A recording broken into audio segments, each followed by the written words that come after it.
Let's do this. All right, so if you're watching this on the recording, if you're watching this live, welcome. This is going to be Civ4 AI Survivor Game 8. We have a group of 7 leaders here, and we're going to get started, so let's see what we find. Okay, so I mention this each week. What we try to watch at the beginning of the game is what direction do the AI send their first settler? That and who researches the first religions. Well, we have no one going for an initial religion here. Well, I guess, wow, Napoleon? Wait, Napoleon's going for an early religion? That's odd. Interesting. And so what's great about these games is everybody gets to root for who they want. Very, very entertaining. So I hope you guys are there cheering for who you want to see win. All right, so let's watch where they're going. All right, Suleiman heading south with his settler. Temujin heading southeast with his settler. Cyrus heading east. I guess he's heading to this sheep resource. Napoleon heading east and north towards Suryavarman, who is the early favorite. Washington heading somewhere. Washington doing something. Pakal heading north. Good region of the map he's heading towards. How about Suryavarman? He is heading southeast towards these dye resources. Alright, first settler down. That is... boy, it's going to be really annoying having Suleiman and Suryavarman. We've got Sully and Suri in this game. That won't be confusing at all. Anyway, Suleiman has gone into this floodplains patch, and he's also picked up ivory, so he's going to have... Wow, this is very good for him. He has 2 early resources. He has ivory and gold. That will help his happiness a lot in the early game. Alright, Washington is planted here. Oasis tile. Mostly desert and the 1 oasis tile. Plains cow for food. Not a great spot. Not a great spot at all. Okay, Suryavarman has planted in this calendar resource spot, which is basically useless until he gets calendar tech much later in the game. He does have 2 floodplains tiles. Well, he's giving this one to the capital, but maybe he'll give it 2 floodplains tiles. And down here we have Pakal, who has grabbed a bunch of floodplains and nothing else. So now we... Oh, and Temujin's founded his city as well. He has gone... Ooh, early tension between these two. Right away. He's got a rice tile, but it's under jungle, so he won't be able to use that until he gets iron working. And he has 2 floodplains for food, although 1 is in second ring. Gems are out of reach. That is an awkward spot there, so this is not going to be a terribly useful city, at least in the early going. All right, Cyrus has got his city down. He's planted on this in this desert region. He's got an oasis, a dry corn, a plain sheep that's not an especially great resource, and a marble. It's actually quite a bit of marble on this map. So now we're just watching Napoleon, and he is not going east. He's going north, apparently. He headed east at first, but now he's up here to the north. And he's going to plant on that Plains Hill, which has 2 floodplains, 2 floodplains immediately, 4 after border expansion, an iron resource that he can't see, and wines. Interesting. Well, so he chose to go straight north with his first city. So here's where our map looks like right out of the bat. They're going to be fighting over here. I can tell that for sure. That actually gives Washington a little breathing space down here. And these two, I don't know. I don't think these two are probably going to be in conflict as well. Interesting. So this is kind of weird. All right. Well, we'll have to see what's going on. So, religious race. Napoleon is racing for the first religion of all people. He doesn't favor religion that highly. But he's going for meditation, and it looks like Napoleon and Pakal are going to get the first 2 religions. So he should grab a religion here, and Pakal should grab a religion here, based on what we're seeing thus far. Yeah, Napoleon can definitely play Kingmaker. So this map is also unusual in that there's this row of peaks right in the center of the map. So you're going to have to pass through Napoleon to get through the middle of this map, basically. That's a great point. The great French wall between west and east. Anyway, these early turns are a little bit slow after they get the first settler out. So now what we're going to watch is try to see what the AI is doing with their early worker turns. Nice actions from Pakal here. He farmed his corn, and now he's improving his ivory. That's exactly what he should be doing. Very nice work here. Look at that. He's already got 2 resources connected, and he's going to get the cheap, expansive granary very early on. That's some good stuff there. What's going on up here? Let's see. So, Suryavarman has farmed the floodplains and farmed the corn. That's not such a bad idea, actually. Not doing anything at his second city because he can't really. Doesn't have the tech to do it. Down here, Washington, he built his Did he build a fishing boat? Did he connect? No. All right. He was building a fishing boat. Now he's building barracks. Not the smartest decision. Barracks are not smart to build in the early game, so he still has not connected his fish. He actually has not hooked up any resource. Oh, he has hooked up the deer. So he's hooked up the deer. That is a 3/3 tile, not a bad tile. Interesting. Napoleon already sees America as his own territory. Napoleon has farmed his rice and put a camp on his ivory, so he has the 2 resources. Unfortunately, the rice is only a 4-food tile because it is not on. It is not irrigated. Anyway, so we're going to see a double religion pop right here. Meditation and polytheism, both 1 turn from completing. So let's take a quick look at Orleans. Let's see what religions they choose. Napoleon's grabbed Christianity. Bakal, so Christianity's founded there. And Bakal has gone for Islam. You know those Islamic Mayans, right? That's what they practiced in Mesoamerica. Before Columbus got to the Americas, they all practiced Islam. Anyway, so we do have choose religions on for this game, for anyone who's curious about this. The map looks like a 2-leaf clover, or like I think it looks maybe a little like a butterfly. There's like a wing on each side. People were saying it looks like a hippo as well. It looks like a bra, perhaps. I guess so. A little. All right, so we've got the first 2 religions out of the way. Anyway, over here, let's see what they're doing. Suleiman has farmed one of his... He's farmed one of his floodplains. He has not hooked up his gold resource yet. He's building a camp on his ivory. He's not managing the early workers that well just yet. Temujin has built a very long road. 1, 2, 3, 4, 5, 6 road segments. Apparently he wants to build that road. Really wants to build that road. So he's connected his 2 cities, but that's about it. The problem for Temujin is he needed to get animal husbandry before he could do anything, and he didn't have it. I guess he farmed his floodplains. It's not the worst decision.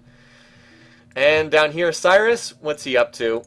He has... Alright, he built a pasture on his pigs. He obviously researched animal husbandry first. Actually, he shouldn't have animal husbandry done. I wonder if he popped that from a goodie hut. That's awful early to have that connected. Anyway, but he's connected that. He's got the ivory. He farmed the floodplains. This is a good start. Look at how fast he's building this settler. That is a... You can have a fast 3rd city down here. That's a good sign for Cyrus in the early game. You know, that's going to be out very quickly indeed, which is always a good sign for the AIs. Generally speaking, the AIs, the bigger they are, the better they tend to do. Now, granted, that's a really easy, really basic thing to say. Oh, the AI, when they have more cities, they perform well. But it really does matter. If they get more land, they tend to perform well in these games. When they don't get a lot of land, they tend to perform not so well. So what's Bakal doing? He's using the financial bonus on that Oasis tile. Not bad at all. Easy road, yeah. So this is very similar to what Shaka did in, I think it was game 5. He built a lot of roads early on and then just kind of dominated from there. Cyrus for number 2, yeah, well, maybe. I like, he's going to have the, we'll watch Cyrus because he's going to get the 3rd settler out very early on. And there's not too much to see from these other AIs. Suleiman's going for a settler from his 2nd. Ooh, look at that. Now, this is how you use the imperialistic benefit. Look at that. 4 production up to 6. That's actually a smart use of the imperialistic bonus. Still would be better to do it in his capital, but, you know, hey, got the trait, you might as well use it. So settlers under production in a lot of these other cities. Yeah, pretty much everybody's building settlers. Oh, Surrey Varman's got one done quickly as well. Oh, wow. Did he pop masonry from a hut? He shouldn't have this... He shouldn't have been able to research masonry that fast, right? That's a very early... yeah, he must have popped it from a hut. I can't imagine he would already have masonry researched otherwise. Maybe he went... I don't know. Well, maybe not. Maybe he went pottery then masonry. Some of you might have been watching his research. I was not. Maybe he did research it. But no. It takes like 5 turns to build a quarry. He couldn't have researched this and built a quarry already. He must have... Did he research it directly? Okay, I guess he did then. Anyway, so yeah, he's already got one of these hooked up, and he's hooking up a 2nd marble too. And he's got... Wow, he's done a really good job here. Maybe he got a worker from a goodie hut or something. No, he didn't. No, he just built a worker from his 2nd city, that's all. He went for... Alright, he researched it, okay. You guys see stuff I miss. Anyway, that's a fast... Good job there. Alright, Cyrus is heading to the northwest, so let's see where he chooses to put this settler. Looks like he's heading for this goldstone region. Useful resources, but no food up there. Khmer wins, pack your bags. A little early for that. I can't tell you how many times we've seen someone start well in these games and then just like collapse halfway through the game. Alright, so Cyrus has got his settler heading up here. Surrey of Armin has his... Ooh, he's going for this region up here. Probably would do better to go down here, but there's a lot of desert. Anyway, Cyrus should be the first one to plant. Alright, he planted on the gold, which is a little bit questionable, but this is a low food city. It actually, you know, it actually is not as terrible as it sounds because this is a very low food city, and he probably would not have had the food to work the gold resource. But it's still kind of weird. It's still suboptimal long term. Temujin's building a settler. Suleiman's building a settler. Still in his second city. He's been growing his capital. Ooh, look at that. Growing that capital is not bad. So he's going to get his second. He's going to get his settler out at about the same time as everyone else, but his capital is going to be much larger. So that's not bad at all. Napoleon's building a settler. He's almost complete. Washington is slowly building a settler. How about Pakal? He is building a settler, but it's not done yet. All right, so we'll watch where Surrey of Armin goes. All right, ooh, he went closer than I thought. So here's the benefit of being creative. His borders will pop to grab these resources in 5 turns. That's why it's nice to be creative. He'll get this border pop really fast. All right. Did Cyrus get killed? I don't know who. I have not heard that story, Antisocial Monkey. Never heard that one. So that's our good, nice grab by Surrey of Armin up there. Pakal, his holy city, is going to pop borders and grab some more of this territory, which is good for him. Who else has a settler out on the map? Somebody should. So Suleiman has a settler out. Who else? Napoleon has one out, so we'll be watching them. Pakal should have one just about finishing too. Oh, and here's Pakal goes for the early wonder, Stonehenge. He does not have stone, but he's got a lot of forests. If he chops some of them, they might be able to get that done quickly. Where is this? Oh, this settler is going, I don't know where. Somewhere. All right, Napoleon's settler is heading east, looks like. Yep, heading east. So he is leaving Suleiman alone for the time being. Temujin just finished a settler. Pakal just finished a settler. His is heading west. Probably going to grab these resources here. Oh, interesting. I did not know that, Antisocial. See, you learn something every day when you're doing these games. He can't chop, he doesn't have bronze working. That makes sense. He would have converted to slavery if he had it. That's true. Why is he not... Ooh, wow, look at all that food. Well, he can't grow his capital much further than that. Wow. So look at this. This is the AI actually being smart. So he ran high food to get up to size 5, which is the happy cap. And then look at this. He's running the double marble. That's a lot of production in the early game. That's a lot of production for this soon in the game. All right, Napoleon has founded his 3rd city. Lyon is over here. He doesn't have much food here. I mean, he's got the dyes and the marble, but not a lot. Boy, he's building cottages up here. Ugh. I don't know about working that... Why in the... Alright, so here's where you just look at the AI and you just shake your head. You're like... Excuse me, you're like, why is he working a plains cottage over a floodplains cottage? And don't say his borders hadn't expanded yet, because this is a holy city. Those borders popped immediately. Why in the world did he cottage this tile and not this tile? You just shake your head sometimes and wonder why they do what they do. Yep, so he just sees the dyes and the marble, and he sees that as a desirable city. Alright. There's Suleiman's settler moving out. Pakal just founded his 3rd city, Chichen Itza. So, floodplains, not bad at all. Also gives him iron and stone, so not bad. It's a shame he doesn't have stone for the Stonehenge play there. We'd build it a lot faster. Washington has finally finished a settler, but it looks like he's going to be one of the last of 3 cities. And I bet that we'll see... Oh, never mind. I was going to talk about Suleiman, but we've got another city from Genghis Khan, Temujin, over here. He's got a dry rice, and that's about it. He's got dyes after he gets calendar tech, which will be far in the future. So this is not an especially good city over here. I wonder if he'll be able to grab this region before Suleiman gets it. This is pretty key. If Suleiman settles this, then Genghis Khan's going to be limited on cities. But if the Mongols can get up there, they might be in decent shape. Alright, so there is the next city for Suleiman, the Ottoman leader. Lot of silks, which are not a very good resource in this game. They're one of the weaker resources in this game. Will the chicken pizza be built in chicken pizza? Chichen Itza. Wow, two of you had the same thought at the same time. That's pretty good. And Napoleon, wow, why is he building so many cottages? This is weird. He actually built a cottage on the Wines as well. Kind of amusing. Anyway, so everybody's got their third city down except Washington, who is indeed, who not only is going to be hated by everyone, is actually lagging and is sitting in last place as well. So, yeah, that first to die prediction from Washington is on pretty firm ground right now. So Napoleon and Pakal finished bronze working tech. We're going to see Stonehenge finished here from Pakal in a minute. He likes to build wonders. So now the question is, who gets the fourth city out first? And it's probably going to be this guy. Holy cow, look at this. Look at this imperialistic. He's got 11, so he's got 15 base production. He's got 11 overflow, 39 production into a settler here. Jeez. This is like something a human player would do. Wow. That is a fast settler build. Very nice. Alright. Yeah, so this is one reason why I think Suleiman will do okay in this game. He spams the settlers, and he's got a very nice setup for imperialistic. On top of that, he's got the double happiness resources. He needs to get some more health. He needs to settle a health resource because those floodplains are hurting them.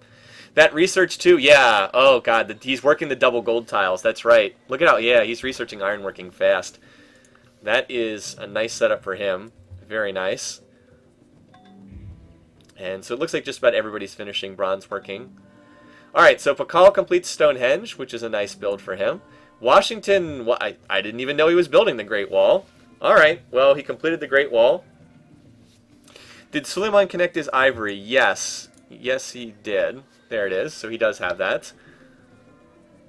So Washington completes the Great Wall. I guess that's what he was doing, not building a settler. Wait, I know he finished one. Where is it? Please don't tell me he lost his settler to the Barbs. Oh, never mind. Here it is. On this Copper Hill. Alright, so he found Boston on the Copper. A good defensive spot. Not a ton of food here. One floodplains tile. Boy, he needs to farm that floodplains or he has no food to work with. Not a terrible city. Not an especially great one. Interesting. The Great Wall of America, yeah. He didn't manage to...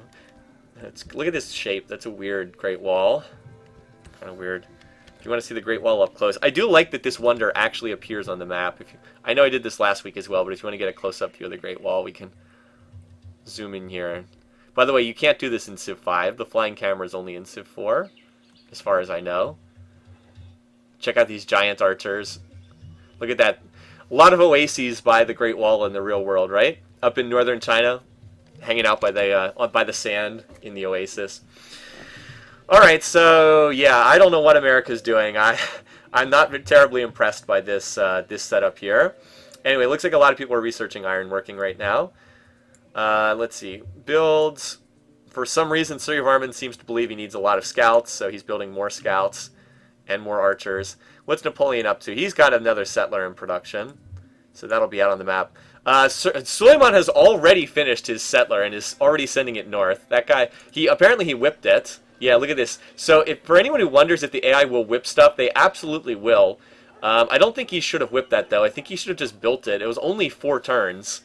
So I'm not sure why he did that, but he chose to whip it. The Republican wall of anti-immigration. I'm not touching that comment.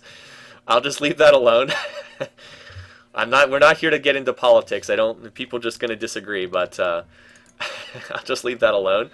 Alright, down here, Temujin is actually building a settler, and look at this, he's using his imperialistic bonus quite nicely here. The plus 50% bonus on the production, so he's actually doing a kind of a smart job there.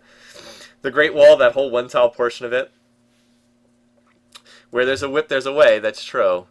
Cyrus has not started another settler, I don't believe, unless he's already got one out on the map and I missed it. He's building archers. Alright, there's his settler. But with so many imperialistic leaders, this map's going to fill up quickly. And Temujin has now finally finished slavery tech, so he revolted into it. Suleiman went up north with this. I wonder if he'll go for these furs. That would give him yet another happiness face. No, he went for the silks, or no, excuse me, spices and copper. Not a terrible spot. It's just low on food. There's not really any food resources here, so he'll have to do some farming. But he didn't have metals, and that does secure him copper, so that's a pretty important resource. Over here, Suryavarman just whipped out a settler. I saw his capital was only size... Wow, look at this. He is actually playing this game like a human. He is going back and forth between high food and low food tiles. That is really smart. And he's cooked up the gems for happiness. That is pretty good stuff. Now, does he have metals? He has iron. So the Holy City borders have popped here for Napoleon. He's got the extra culture here, squeezing, I guess, the Ottomans a little bit. And Napoleon's settler is heading south towards the Americans. Alright, Temujin just finished his settler. Where is Suryavarman sending his? Down to the south. Probably going to go for this sugar resource would be my guess. Obviously, you can't see the oil because it's too early in the game. Alright, so Napoleon's grabbed this spot on the copper resource. It's also on the coast. 1 floodplains after he expands borders. Have the 3 food lake tile. Still a little low on food here. I guess he can use the banana, I guess. Napoleon just whipped his capital again. I don't know why he whipped his capital. He didn't whip it for another settler. Maybe for this worker.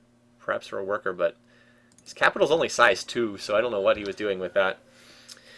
Yeah, anyway, so he's got that out. Washington is slowly building another settler, but it's going to be a while. How about Pakal? We haven't looked on Pakal for a little bit. He's building 2 settlers. He's also unhappy because he whipped his capital. Chichen Itza just expanded borders via Stonehenge. And, alright, here we go. Suryavarman grabbed the spot we expected. Oasis and sugar. And, 2 oases, because he's creative. He'll pop the borders pretty close. France is settling clockwise, yeah. He's just going to keep settling in a clockwise fashion. That's pretty good. He might well do that. Istanbul is building walls that he doesn't need. And look at this, Temujin. So for any of you who picked Genghis Khan in this game, this is very good news for you. This means that he has a chance to get up to the north. He's not going to be boxed in by the Ottomans, at least not initially. He grabbed this spot here, which is exactly where he should have sent his settlers. Will Angkor Wat be built in Angkor Wat? It might be. Could be. I guess we'll find out, won't we? Cyrus, what is he doing? Did he finish the settler? He needs to get... Yes, he has one right here. Although he's expanding south into the tundra. Alright. I guess he wanted the horses, so he went down into the south. And this is a really terrible spot for a city. All tundra ice and just the horses. Not too good. Yeah, they will definitely... They will triple whip. They will triple whip settlers. You will see that. So it looks like we got a little bit of a lull right here. A lot of people researching. Oh, all right. Well, here's something. Pakal's going for monotheism. He's going to get that religion too. So he's going to bury another religion in this game, which means that the western side of the map's not going to have any religion for a while. Look at this. Poor Washington already getting boxed in here. All right. Who was building a settler? Oh, that's right. Pakal. We'll watch where Pakal sends this. I know. Did he just finish one? I think he did. Yeah, here he goes. All right. Down into the tundra. Wait, what did he do with that settler? Oh, he ran it backwards. So he founds Buddhism in Chichen Itza. That probably won't amount to too much. The interesting thing will be if Buddhism spreads to one of the other leaders and they convert to it. Yeah, so Pakal actually has 2 settlers out, so I'm going to keep the focus on him for the moment. I'm curious where he's going to send. Yeah, Pakal apparently triple whipped the settler. And Suleiman is going for the pyramids. That is almost certainly a mistake. Without stone, that will take forever to build. I have him for 2nd place, and I do not like seeing that. I don't want him wasting his time building the pyramids. He should be building settlers, not the pyramids. Oh, well. We're still waiting to see. So this settler, there was a settler heading south. It got attacked by a barb unit, and then he turned around and ran it north. So there's a settler in the capital. There's another settler in Lakama, or Lakama, I'm going to guess. Suryavarman's on 2 settlers? Oh, wow, he is, isn't he? Yes, he is. Yeah, this guy he tends to play the game pretty well. He's also got, alright, he just triple whipped he just whipped something. And Pakal has decided he doesn't want to be Islamic, he wants to be Buddhist. Oh, I see. The religion spread to Mutal. So he's converted. And he's also running his settlers around in circles. He's got one here and one here, but they're not kind of going anywhere. Did he whip a settler here or something else? Because he just whipped his capital. Oh, yes, he did. Just whipped it for a settler. Huh. All right, so Suryavarman's playing pretty well. How about Napoleon? What's he up to? I don't see any settlers. He's building a lot of archers for some reason. A whole bunch of archers. I guess. Oh, look at this, getting pillaged by the barbs. They pillaged the cottage on that wine tile. So Napoleon's the score leader. That's because he's got all this extra. He's got a lot of land points, and I guess his cities are large. Oh, first barb city popped up. Note that it did pop up with archers, not warriors. Cyrus sending an unescorted settler off to the east. Let's see where this one goes. Down there. And boy, my pick for second place is screwing around. He's building the pyramids. Ah, why are you doing that, dude? You've got this dream start. He's not even working his gold tiles. Look at this. Oh, man. What is... Oh, his gold tiles are being pillaged by barbarian archers. I don't like that second place pick now. Cyrus doing a nice job of expanding down here, too. They pillage our wine. We will not stand for this. Where are the settlers? The commerce. All right, one of the commerce settlers is heading east. And the other one's still under production. He's going to have both of his gold tiles pillaged. Yep, he just lost both gold tiles. Like, how is this even possible? And the deity AIs get such massive bonuses against barbarians, and he just had both of his gold tiles pillaged. That's ridiculous. Ah, well, so much for that. Now he's unhappy, and the pyramids are still 31 turns away. Suleiman, more like Suleiman indeed. All right.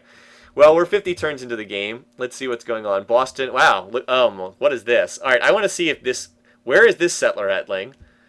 I don't know what Washington's doing. He founded a city down in the southern tundra that has no food whatsoever.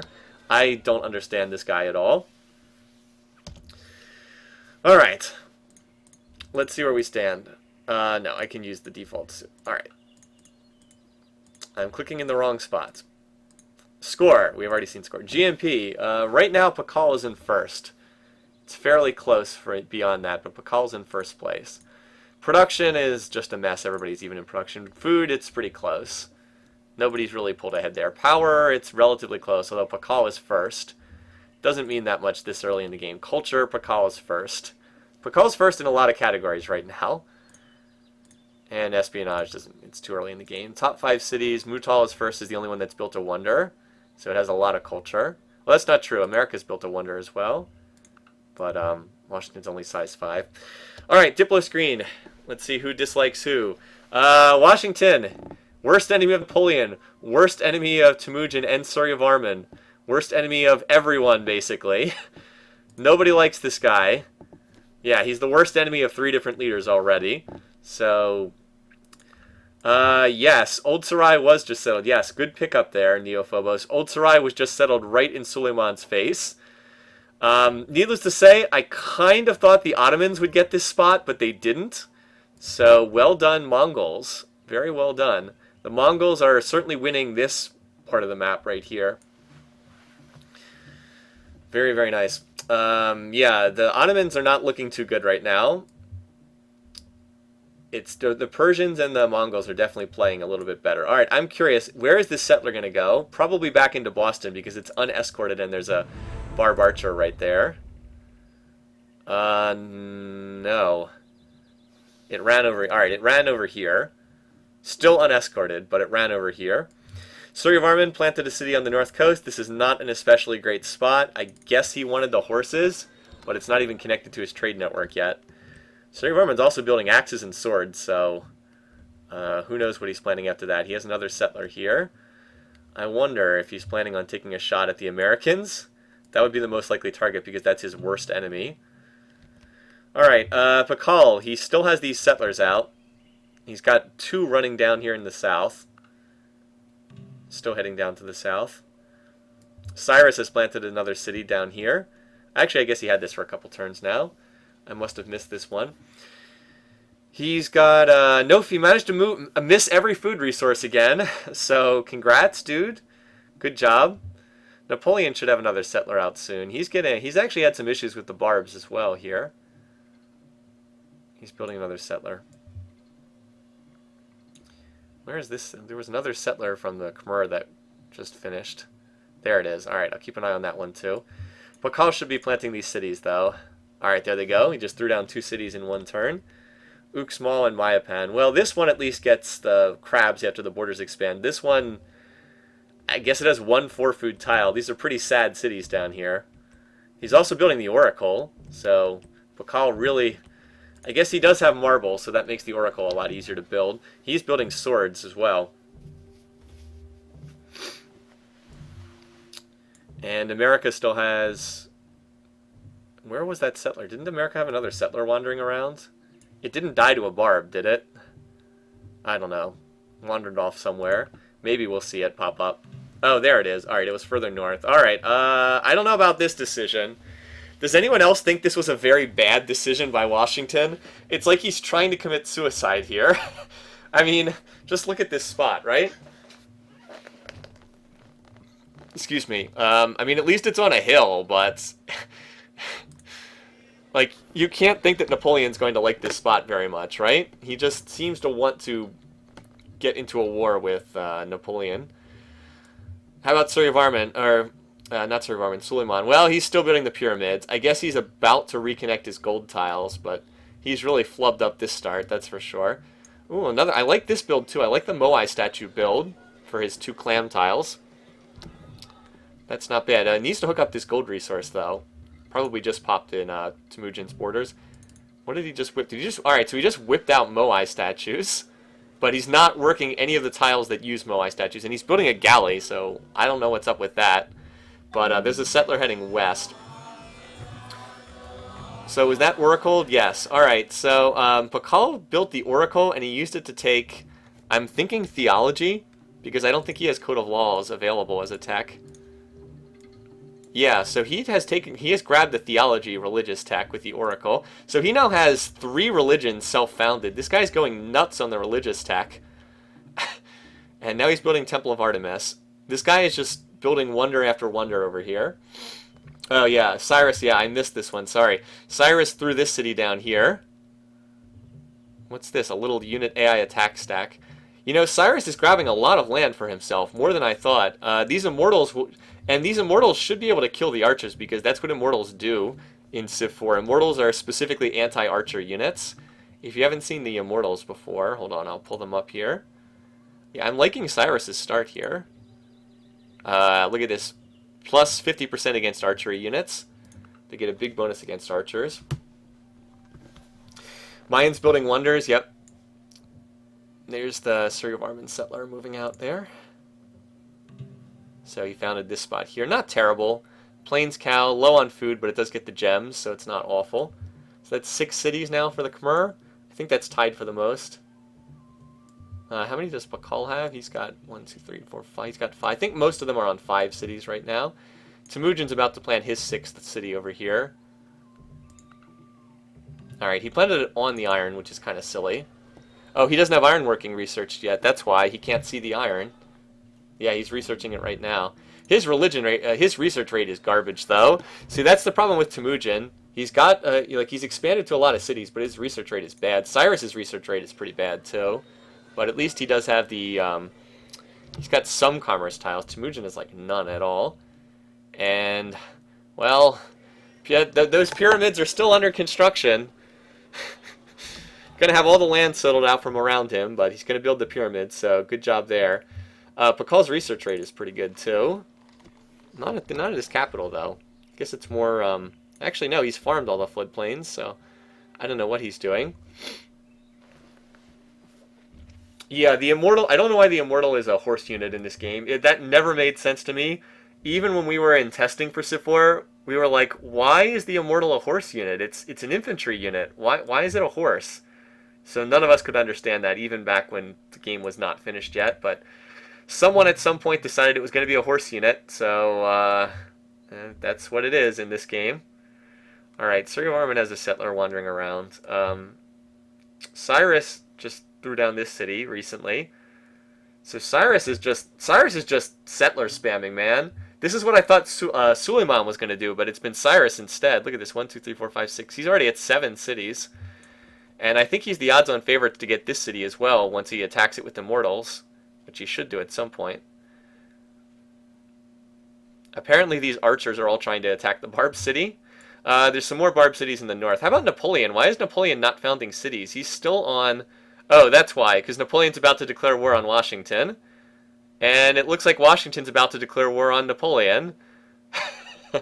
Something like that. Look at these two. They're both building up stacks right on each other's borders. So if you're wondering, I know some people like Napoleon in this game, but he's just a bad AI leader. I'm sorry. He is not a good leader.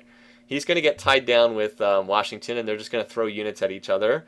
And then eventually someone else is going to pile in, and Washington's going to die. That's what I'm thinking. Something like that.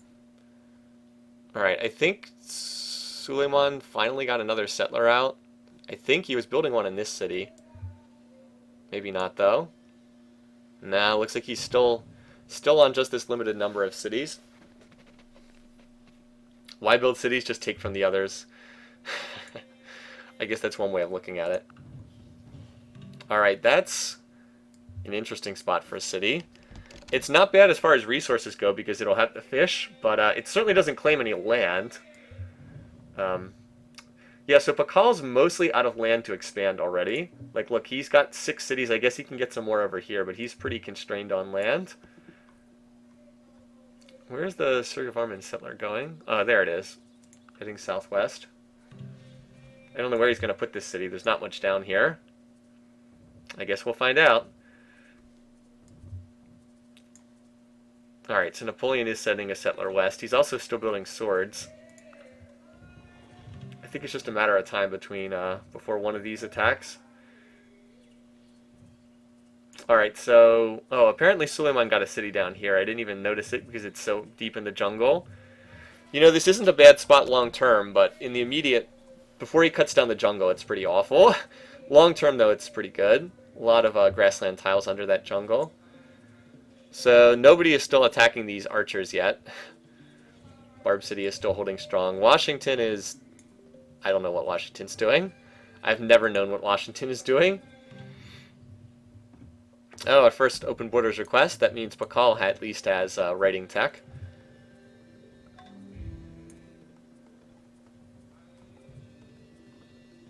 Now where did that settler go?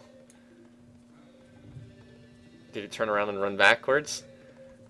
Hold on, I'm curious. I want to see where this one went. Domestics. Oh wait, is it down there? Wait, there's a settler on this tile? What the heck? Oh, never mind. So Suryavarman's about to plant a very aggressive city down here. Oh my god. I said very aggressive. I didn't know he was going to be that aggressive. What do you... Seriously, dude, what is up with this city? I guess he wanted that copper. He's creative, so he will push... The borders will pop, but this is a holy city, so I don't think that was a very smart decision. Holy city that already has the Oracle in it, too. I don't understand that at all.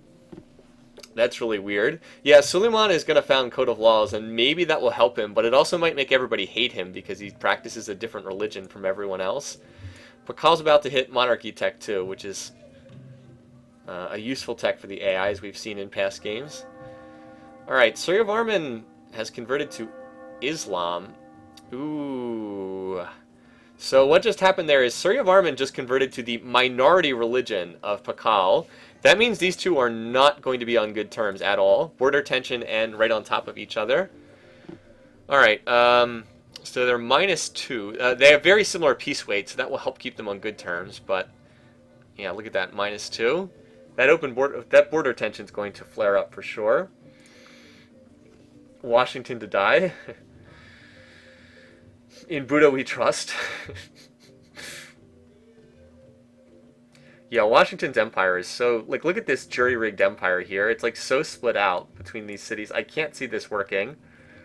Although it looks like Napoleon's pulled away from an attack for the moment. Alright, so here's the Immortals now. The Immortals should probably start killing these archers. Alright, so he put a city to the west. And guess what? He's still going clockwise with his cities, right? He's still going in a clockwise circle. That's amusing. So the Immortal did kill one of those archers. This is a pretty nice city. I think Cyrus will get it. It's a lot of Immortals running around, too. Temujin has thrown down another city here. Boy, he is just spamming the cities. 1, 2, 3, 4, 5, 6. He's got 7. Cyrus has 1, 2, 3, 4, 5, 6, 7. He's got 8. Looking at maybe getting the Barb City for 9. Suryavarman has how many? 1, 2, 3, 4, 5, 6, 7 if you count that city. Pakal has 6. Washington has 5. Napoleon has 5. Suleiman has 5. But this northern area is still unclaimed, so we'll see who goes for this area, whether it's Temujin or whether it's Suleiman. He will get a religion at Code of Laws, too. He might do well if he founds that religion and spreads it to everyone in the West. There's still very little religion over here. That Immortal promoted and then attacked Hun and then died. So I guess that Barb City is going to hold out a while longer. Anyway, the Temple of Artemis was just finished in Chichen Itza, so there's a lot of culture in this city. Like, a lot of culture in this city. If Suryavarman wasn't creative, he'd be in a lot of trouble, but because he is creative, he'll be okay. And there's no settlers in production there. How about Pakal? Looks like a lot of people are building units now. Pakal just threw down another city here. Looks like he beat an American settler. Yeah, he just beat an American settler to this spot. That's not good when you're being beaten to spots that are like first ring for you. Like, look, Mutal's here, Washington's here, and that still went to Pakal. That's usually a bad sign when that happens. You're getting beaten to civs right on top of them. Yeah, I think the first war is pretty soon. There's a lot of people. The map is getting filled up, and there's a lot of people building units right now. Washington's got 2 settlers, but he's struggling to find a place to put them. We'll see. I'm trying to keep an eye on all these leaders. Hey, the pyramids are getting there. Well, pyramids are definitely going to be built by Suleiman. The question is, was it worth it? Probably not. He could have had most of the north settled by now if he hadn't been doing that. Let's see. So who does Temujin not like? I'm curious. Who is he not dislike? Alright, he dislikes Washington, but that's really far away. He doesn't like Suleiman that much either. He's cautious with Cyrus and Suleiman. Also, Cyrus planted this troll city right on the border. So there's that. It's actually been there a little while. Yep. Alright, Barb units are going to sit there. Washington is going for horseback riding, so is Temujin. Going to take them both forever to get there, though. Alright, Napoleon, he's got a stack on the border. This city down here has popped borders. Atlanta is looking vulnerable. It feels like a lot of, like, look, there's a lot of units being built. Just a matter of time now before somebody gets anxious and decides to go after somebody else. Alright, well, Suleiman gets his religion. He actually took Confucianism, which is the default religion at Code of Laws. So, normal religion there. And I think Suleiman might be okay. He might still be able to get a lot of this north. Well, Temujin's going to get... Never mind, Temujin's going to get the western part of it. They're going to... Well, we'll see. Going to be split. It looks like Temujin's going to get some territory there. Well, one of these two is going to get a lot of territory. Napoleon has not gotten much territory. He's done a poor job of expanding. Yeah, how can you be 70 turns in and not have popped borders at your second city? Who was that? Was that, who was it that hadn't done that, Twinkle Toes, just to remind me? Pakal is the one who built Stonehenge.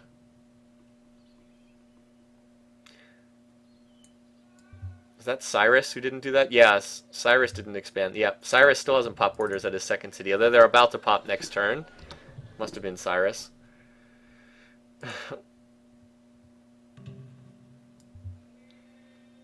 I'm kind of wishing now I'd picked more wars for this game. I think we're going to go over 15, just based on what I'm seeing so far. Ooh, alright, so here's something that's very, very important. So, alright, so Suryavarman just founded a religion, or not Suryavarman. I'm going to keep making this mistake. Suleiman just founded a religion, Confucianism.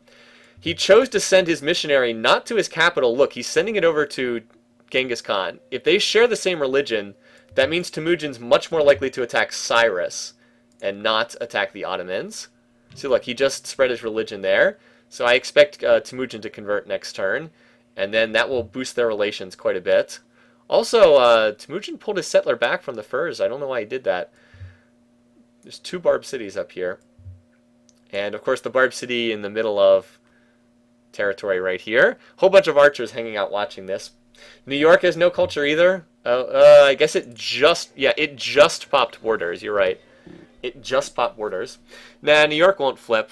Look at this. 2 settlers over here being guarded by a lot of units. Whole bunch of them there. Surrey of Armin looks like he might be planning to attack. Look at this. He's got a little stack here. Keep an eye on that. Yep, there it is. So Temujin has converted to Confucianism. We just got a great prophet, so that'll go for one of the shrines. He's going for the Apostolic Palace, too. Look at that. He'll definitely get it. No one else is going for it. This looks like a potential attacking coming here, although I don't expect it to succeed. This is a city on a hill, and there's quite a few units in here. So what did that do to Temujin's relations with, what's his name? Well, it boosted to cautious. I guess I think it was cautious before, though. Alright, this could be our first war of the game right here. And it is. Look at that, war with Washington. He would probably do better to keep expanding and grab 2 or 3 cities up here. But he's going to take a swipe at Washington instead. Now, I do not expect this attack to succeed. But I do expect it to hurt Washington. So that's our first war. I think you guys were saying turn 72. It's turn 76. So that's not far off at all.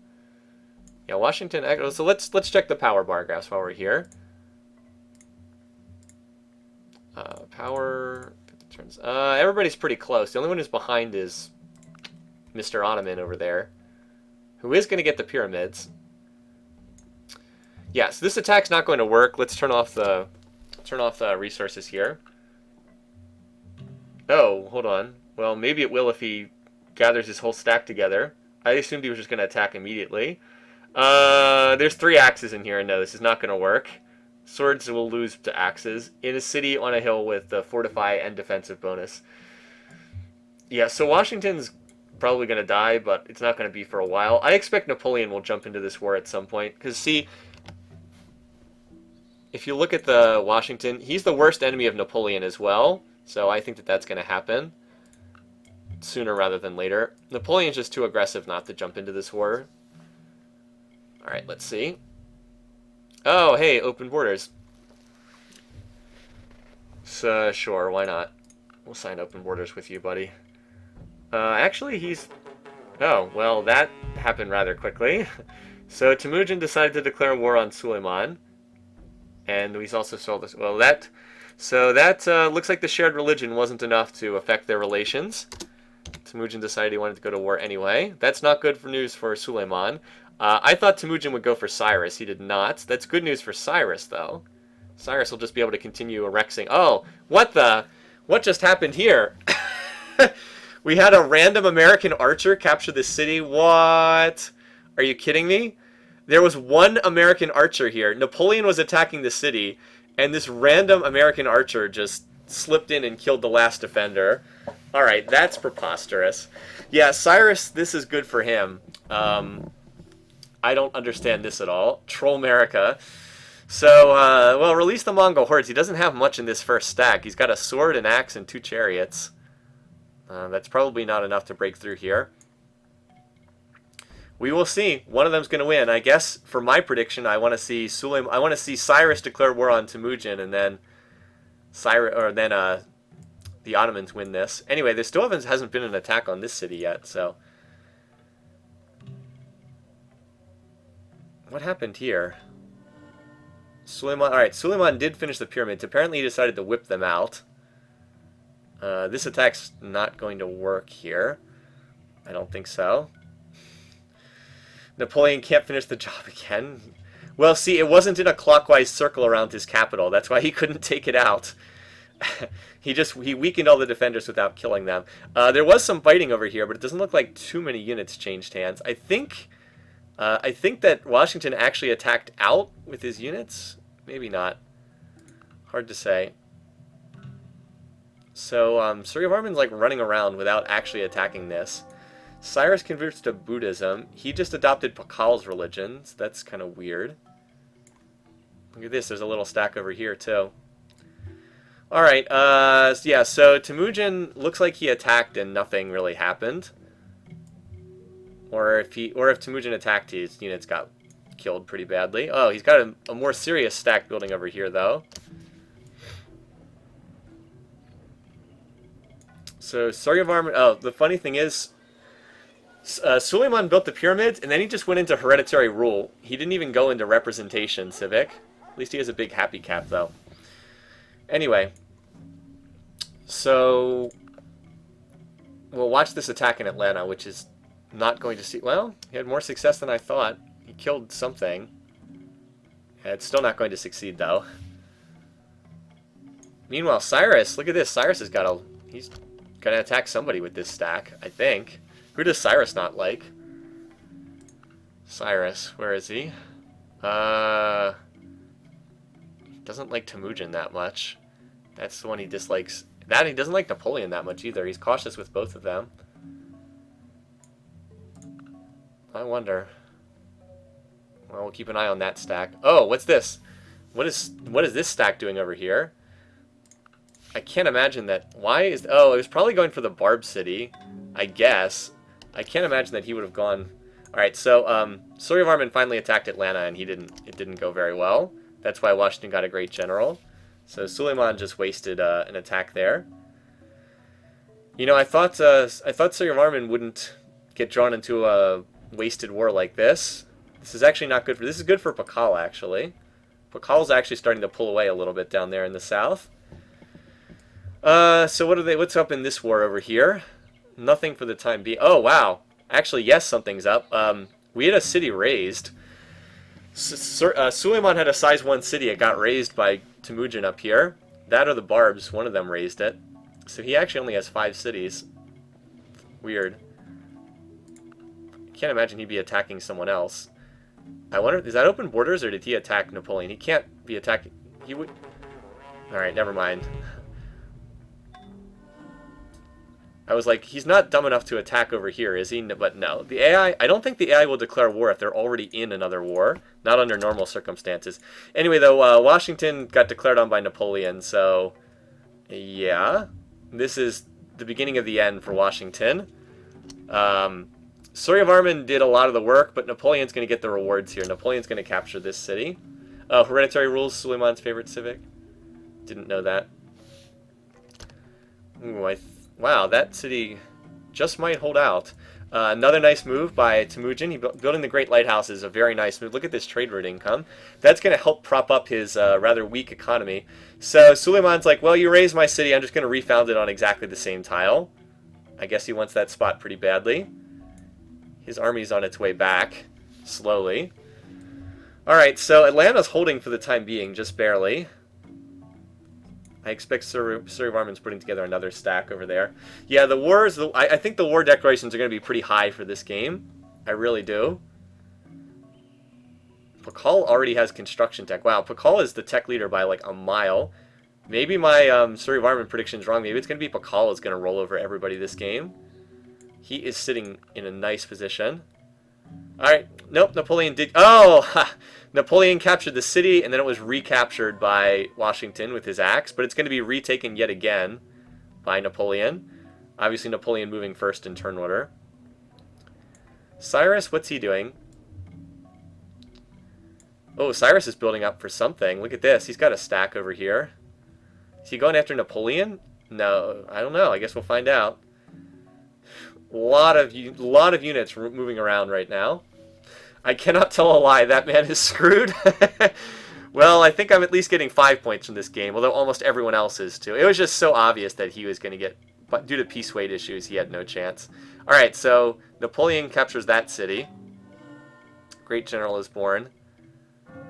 That city got raised again by... that city got raised again by Temujin, by Genghis Khan. He's cleared out another city in the north. Cyrus, I'm really wondering, he's got a decent little force here. This city is still hanging out by itself. Otherwise, Washington is pretty screwed. He's got 4 cities. 4, and then that little city over there. That's about it. The Petit Corporal is making his move. Yeah, he kind of is. This is Napoleon's chance to do something. You know, he also founded a city up here at Chartres. He founded that city up there. And remember, there's still territory up here in the north that Suleiman is not getting because he's failing miserably. So Cyrus is looking strong down here on the western side. He's got good units. He's expanding. He's got a lot of territory. He still has room for another city or two in the south. His 2 northern neighbors are fighting and trading units while he's still expanding. He's looking pretty strong. Meanwhile, Washington is in the process of dying, and we all know it. Yeah, Boston's going to have walls, but I don't think that's going to be enough. Look at this. I really am curious as to where this force is going. It keeps, like, wandering around in circles. Care to assist us in destroying the evil Ottomans? That's okay, buddy. Poor Suleiman keeps losing his cities up here. Had that same spot raised twice. Now Suleiman is converted away from his own religion into Christianity, so he now has the Napoleon religion. Well, that would make Temujin like him even less. I think Suleiman's going to die, but not before... I think Washington's going to be the first one to die. Meanwhile, over here, Napoleon's getting ready to capture the Barb city. He's got 2 swords. He's got a sword, and there's only an archer on defense, so that city's going to fall. There it goes. That just got taken out. Alright, we'll sign the open borders, whatever. Meanwhile, yeah, look at this. More forces advancing. Well, Boston... Alright, there's a good force in Boston. Napoleon's probably not going to take this down, at least not immediately. He's going to have to work on that. Suryavarman's building up the forces over here. He really... Oh, look at that. It took too long to settle. Now there's a Barb city. So now how many Barb cities is that? 1 in the east. 2, 3... We already had... This one was 4... Can we get 5? Can we get to 5 Barb cities? That would be cool. I guess we'll find out. Cyrus is looking pretty... and then Pakal is quietly just, like, teching away. He's pretty far ahead in tech. Look at this. He also snuck this city because Suryavarman wasn't expanding. Surrey's not playing that well. I'm disappointed by him. Got caught up in a war. We demand you cancel your deals with the vile Americans. I'm really wondering what Cyrus is doing. He's got a lot of units over here. Really wondering about that. But anyway, yeah, Napoleon's looking decent. Cyrus is looking great. Pakal's looking great. Yeah, he's got a lot of units here. Boy, if they piled on Suleiman, he would probably be first to die, and none of us would get points. Because we all have poor Washington for first to die. Oh, that's another little stack coming in. Washington is not well defended, but there'll be more units in there by the time he gets down there. Needs to get catapults. Alright, sure, we'll sign open borders. Suryavarman is researching construction, but he doesn't have catapult tech yet. You know who does have catapults? Pakal. He's building the Mausoleum and the Apostolic Palace. Jeez. Slow down there, buddy. Meanwhile, over here, the war between the Mongols and the Ottomans is not really making it much progress right now. I think they both need catapults to be able to do something, and they're both too far behind in tech. Suleiman's going for calendar, which he kind of needs. He needs that happiness resources. Yeah, so we're just watching. Oh, by the way, there was an attack at Boston that did not succeed. A couple of the defenders died, but this is a city on a hill with walls, so you really need catapults to take that out. Washington will survive until construction tech, then he'll probably die after that. Oh, look at this. So Suryavarman moved his units onto this forest tile, and then they got attacked by Washington. So they had the 50% defensive bonus, which meant that Washington's units all died and Suryavarman's didn't. So he actually came out pretty far ahead in that trade. Now he's going to need to heal them up. So if he's smart, he'll promote a unit to medic here. Maybe he'll promote that chariot that's at 6 XP to medic. That's what he should do. I don't know if he will, but that's what he should do. Let's find out. And he did! Yay, the AI did something smart. So now he'll heal up. Temujin has... Wow, Christianity's been getting spread around. Napoleon's spreading his religion. Oh, hey, look at this. That's a decent Ottoman stack. I wonder if Suleiman will be... Or, yeah, Suleiman will be able to do anything with that. We shall see. Meanwhile, Cyrus still has like this random stack walking around in this area, and he does have construction. Look at this. He's got units building there. He's going to build the Hanging Gardens as well, I think. Cyrus, playing well. Off to a good start. And I do wonder if Pakal will ever try to get involved in one of these wars. Anyway, so what we're watching, yeah, let's see where this stack goes. I'm curious. Old Sarai is going down yet again. Maybe. There's like dueling stacks here. Sorry, we can't afford a war. Alright, sure, we'll sign open borders. Oh, we refused to stop. We refused to help during wartime. Alright, so that's a scary stack. That's also fairly scary. I think the Mongol stack is much more likely to succeed, though. Hanging Gardens have been built. So that was built by Cyrus. And he has a lot of cities. Hanging Garden is +1 pop in all cities.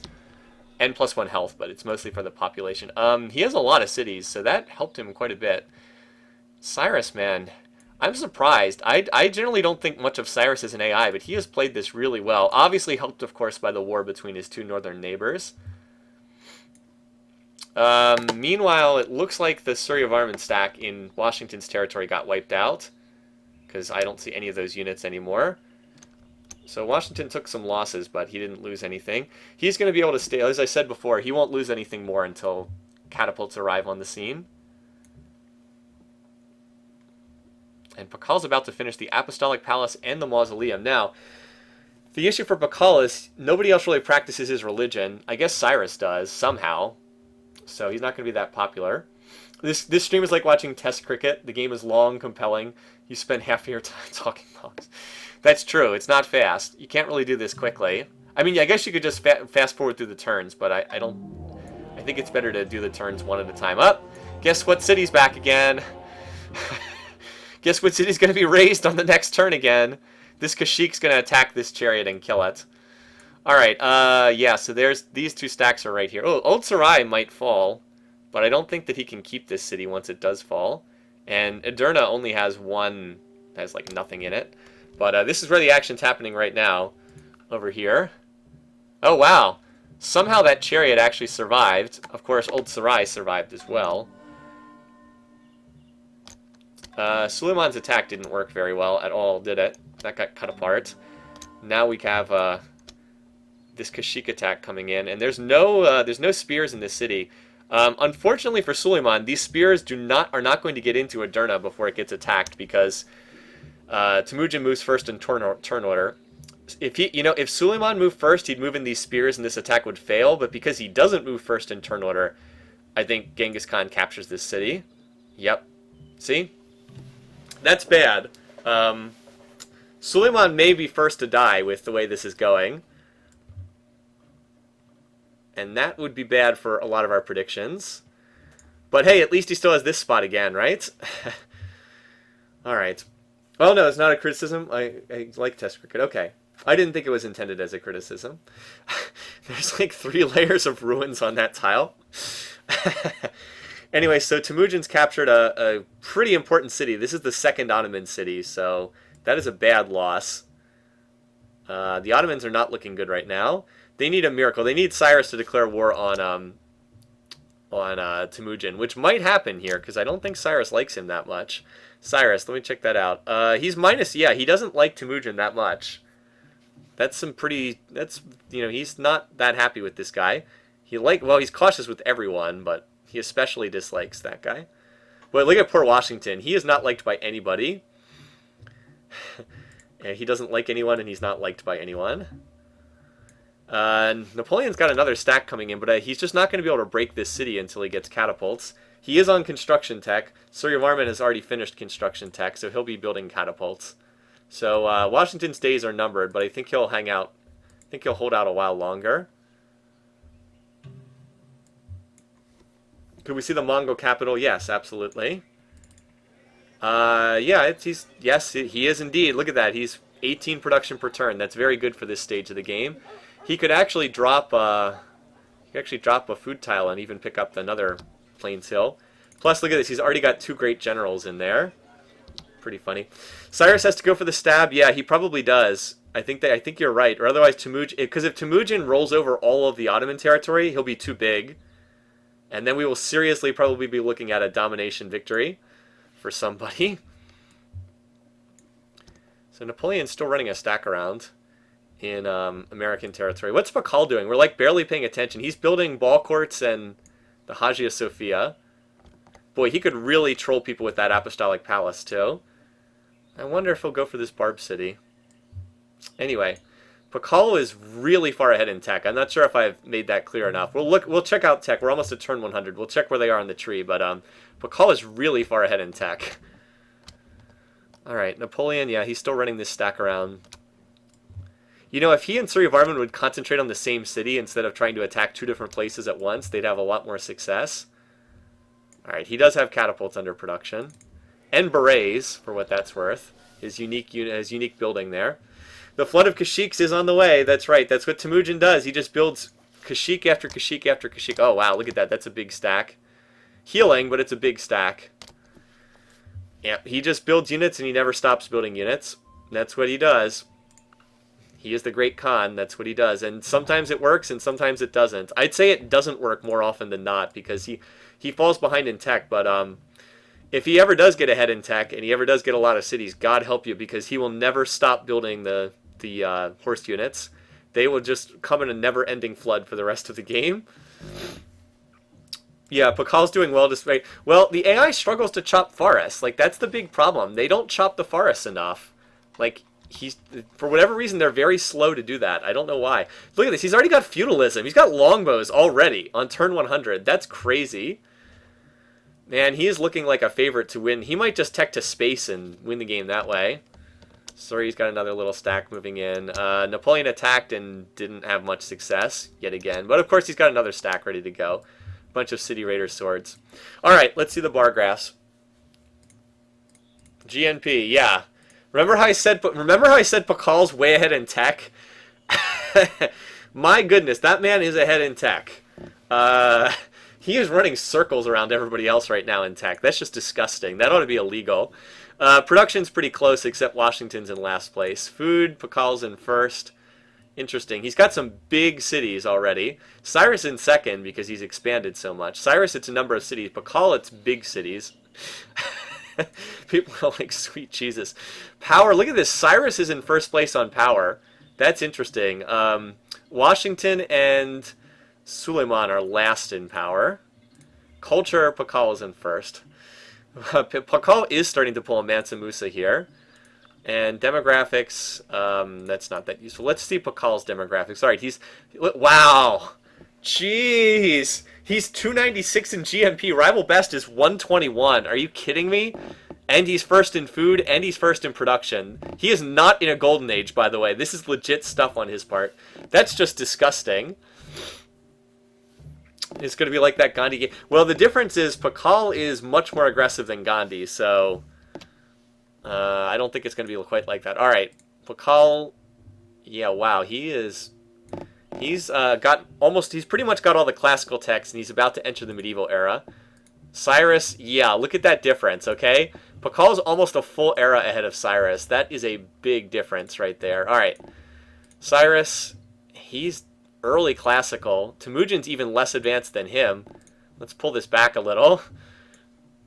All right, Cyrus, yeah, he's early classical. Temujin is barely in the classical. Napoleon has monarchy. Everybody else is pretty close in tech other than Pakal. Suleiman's actually ahead in tech compared to the other guys.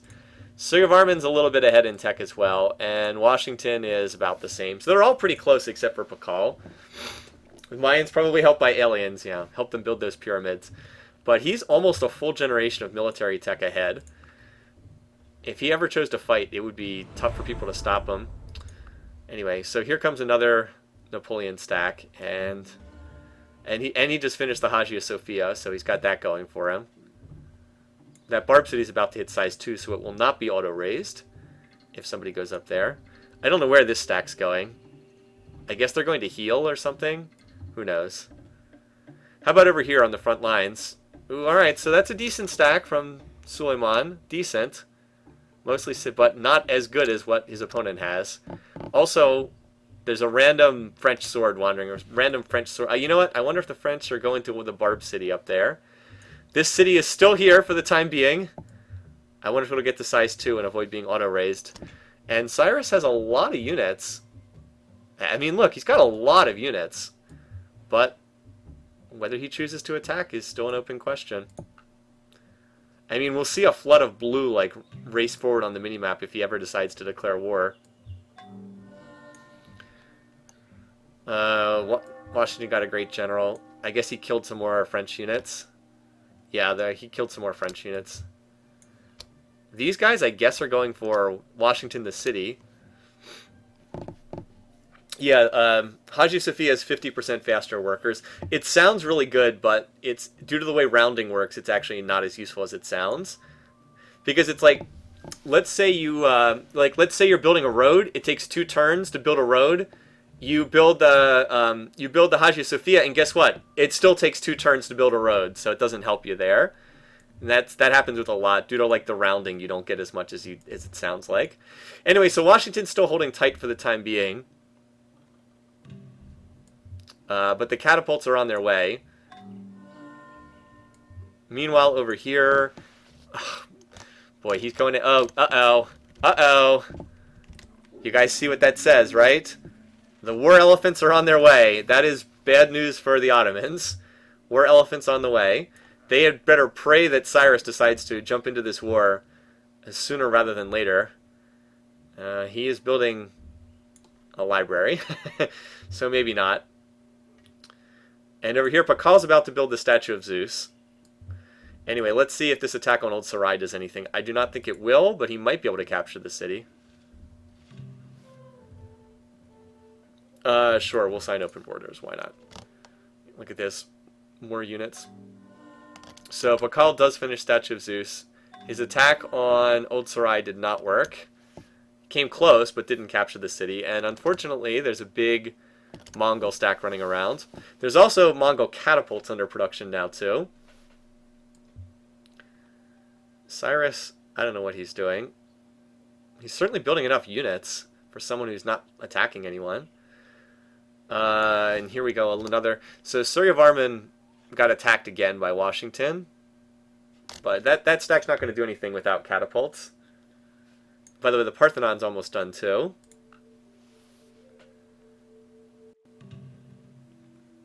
Boy, Pakal could really screw with people if he decided to go to war. Look at this. He's on the music great artist right now. That's just absurd.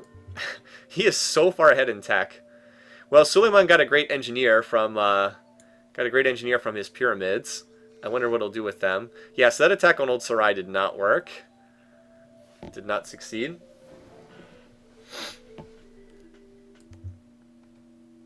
I feel like I'm watching Cyrus here, but I keep waiting for him to do something.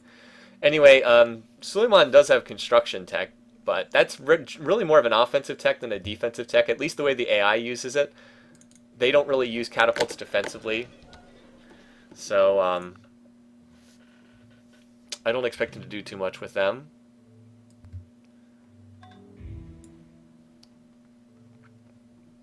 I think he's actually going to send this longbow up to attack this Barb city, Pakal is. Meanwhile, down here, these swords are obviously not going to break through a city. The city is on a hill, 60% cultural defenses. That's not happening. There's actually no French units in American territory right now. That's pretty hard to believe.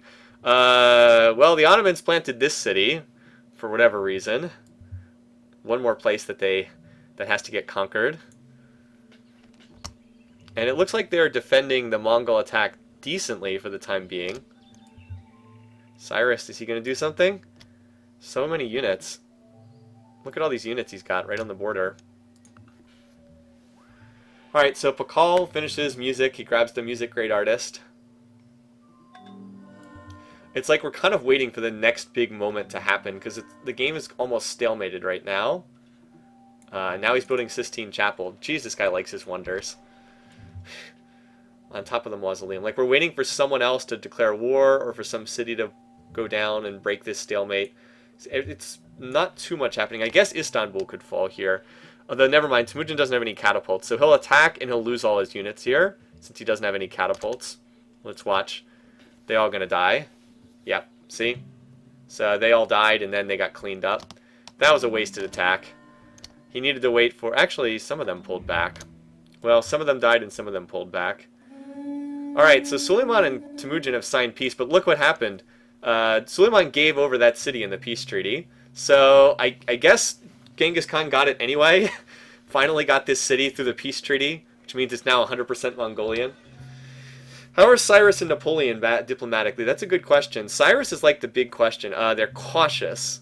Cautious. He's cautious with everyone other than... Wait, Cyrus with Pakal? He likes Pakal and he likes Suleiman. Suleiman, it's purely peace weights. And I believe Cyrus will not declare war at pleased, so he won't attack either of these two. But he could attack anyone else, though. I guess that Suleiman decided to sue for peace, just to get some breathing room here.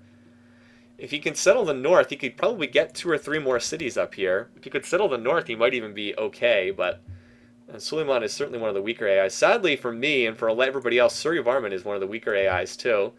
He's going to have to capture some American cities if he wants to do anything. He does have catapults now, finally, so maybe he'll be able to do something. I don't know why he's trying to attack Washington instead of another city. The capital's got to be the hardest city to capture. Temujin is now converted to Islam, so he's on Suryavarman's religion. I wonder why. Random spread, I guess. Alright, so that means the only fighting's going on over here. Oh, look at this. So, because Suryavarman keeps attacking at Washington in bizarre fashion, that means there's not a lot of American units up north, and Napoleon has got another stack incoming. There's actually only 3 units in Boston. Sorry, we just can't afford a war right now.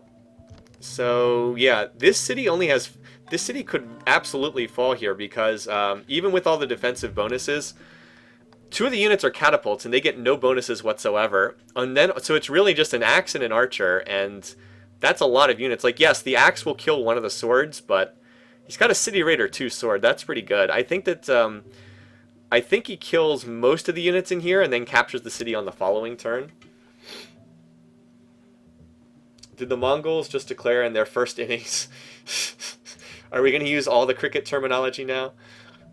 Anyway, I think Boston might hold out for a turn, but I think it's going to be captured on one of the next 2 turns. Yeah, so like there's 1 archer left. 1 archer left and 1 catapult left. Well, that's going to help keep Suleiman alive longer. So he used his great engineer to rush Chichen Itza. Sorry, no Chichen Itza in Chichen Itza this game. What that's going to do is make it take a lot longer to capture his cities. That's probably not enough to save him, especially with this stack building, which is pretty terrifying. But it will slow him down. It will mean it's going to take longer for the Ottomans to die. Maybe long enough for the Persians to do something here, although they don't seem to be building... They seem to be building nothing right now. Anyway, yeah, so I think Boston's going to fall here because the production will happen on Washington's turn cycle, and I believe Napoleon will move before that. Yep, there it is.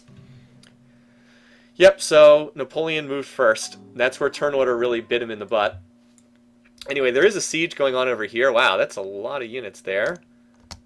So Washington losing that city is pretty bad. And Napoleon, by the way, Napoleon is doing pretty good in the middle of the map. Better than I thought.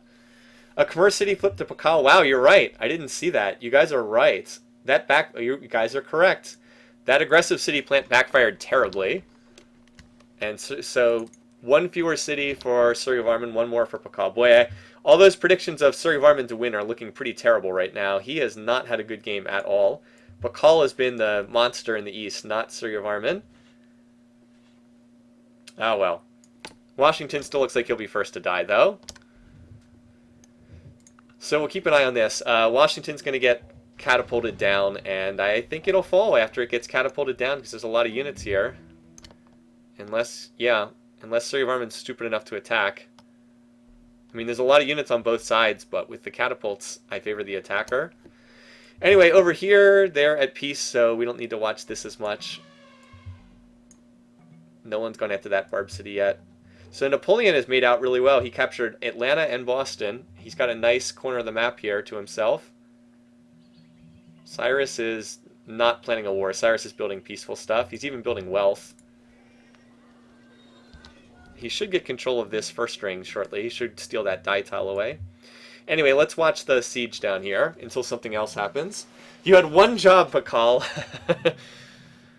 Is there a medic unit on this tile? Because if not, these guys are going to take forever to heal. And Pakal just builds another wonder. I wonder if he'll even go for culture victory.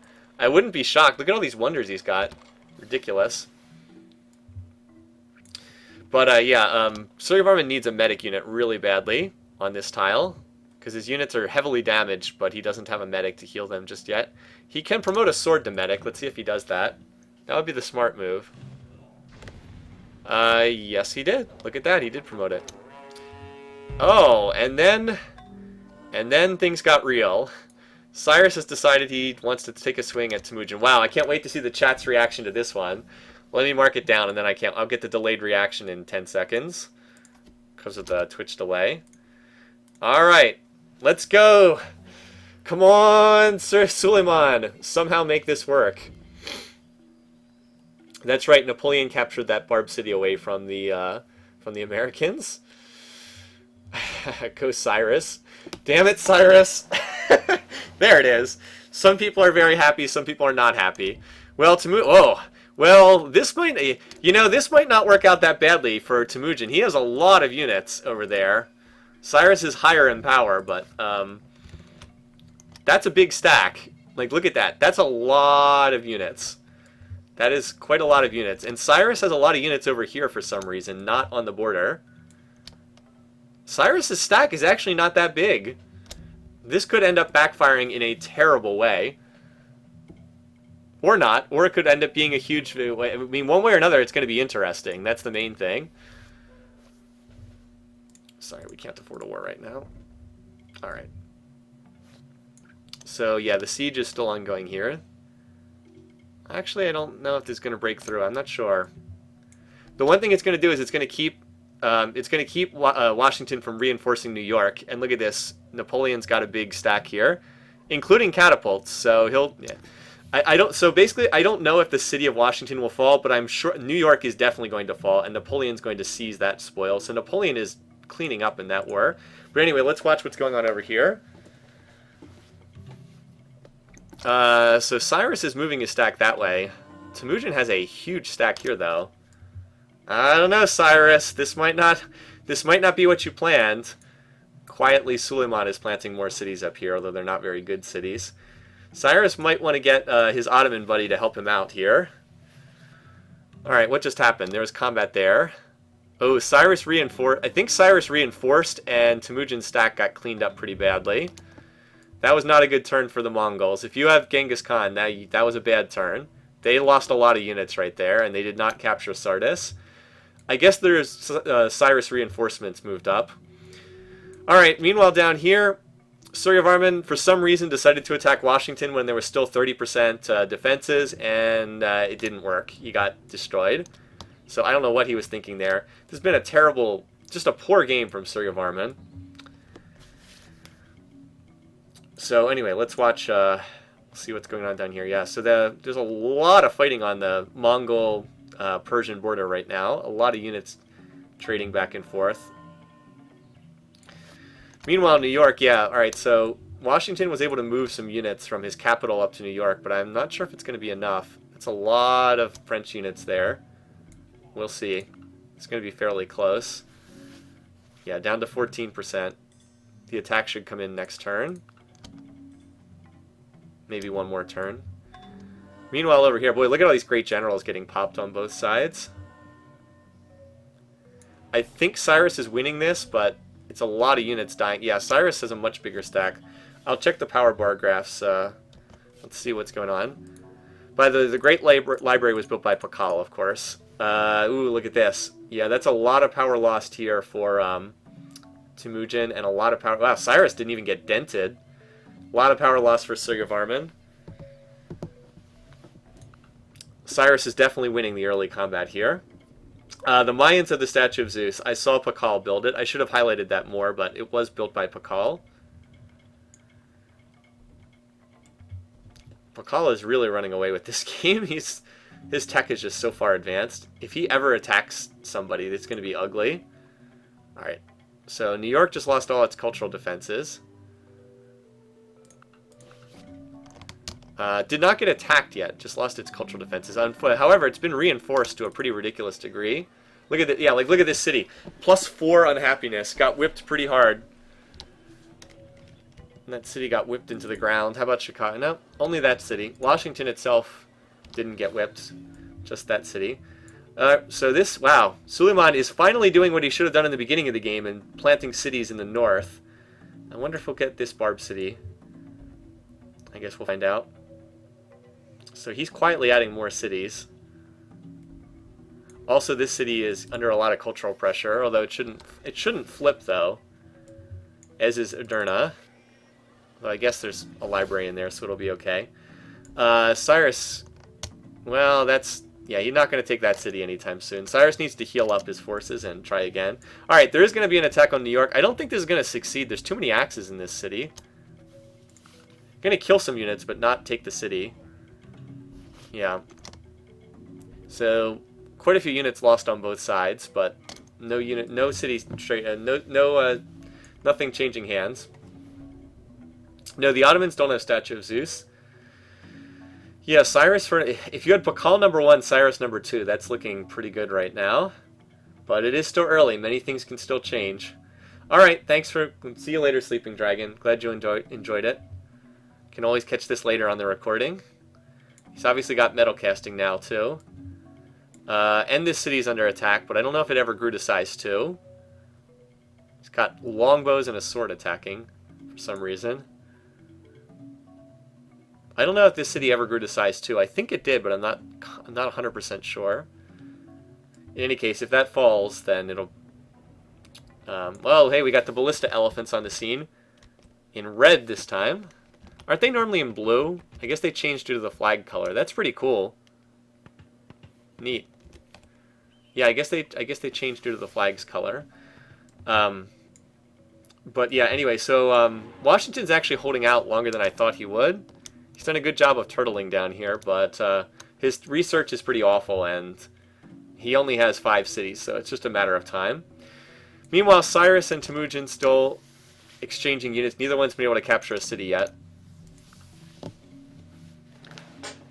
Did we ever update the war counter? Yes, we did. I'm pretty sure we did. Everyone would have been all over me if I hadn't updated that.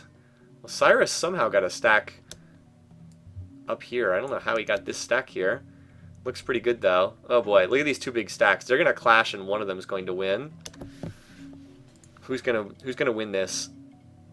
It's a lot of units right here. Edirna just revolted, by the way. It can't flip back because it was captured in war, but, oh, boy. These big stacks right on the border. This war over here is a bit quiet for right now. Oh, Washington has made peace with Suryavarman. Well, he'll have to try to recover as best he can. And that city was indeed captured by Pakal. So look what a terrible job Suryavarman did. All this, he got 1 circle around his capital and that's it. Pakal has cleaned up everything on the east side of the map. Anyway, so that's one war done. Now it's just Napoleon fighting against Washington. But the big battle is over here at Beshbalik. There are 2 huge stacks right here. Somebody's going to lose a lot of power. Yeah, Thrace was in modern-day Bulgaria. Alright, so did they fight or what? I don't think they did. That's the Hindu shrine, but Hinduism is a minority religion. I think that Cyrus bombarded Beshbalik, although Temujin just got feudalism, so he upgraded his units to longbows, which is pretty interesting. That Barb city was just raised. Temujin's also attacking another Barb city over here. He might get it, but this is the big fighting right here. Cyrus, man, just pushing more and more elephants north. Nope, still haven't attacked yet. I think they're bombarding the defense. Yeah, so Cyrus is attacking the defenses at Beshbalik. I'm assuming he's going to go in after that's done. Also, a Washington attack stack here, but I don't expect that to succeed. He's going to lose a lot of units he really needs to defend. Plus, Napoleon has elephants now, so that's a lot of elephants. And once they get down there, yeah, oh my god, there's another huge stacking coming from Napoleon. Well, we'll deal with that in a minute. A lot of elephants on the map now.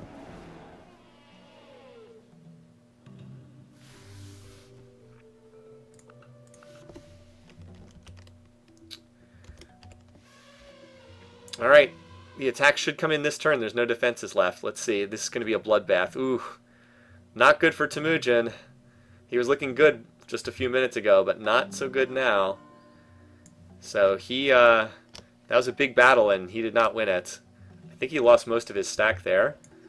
Anyway, the Americans tried to attack at Boston, but they were attacking longbows in a city on a hill, and that went about as well as you thought it would, and now there's more units incoming. And the elephants outclass anything the Americans can build.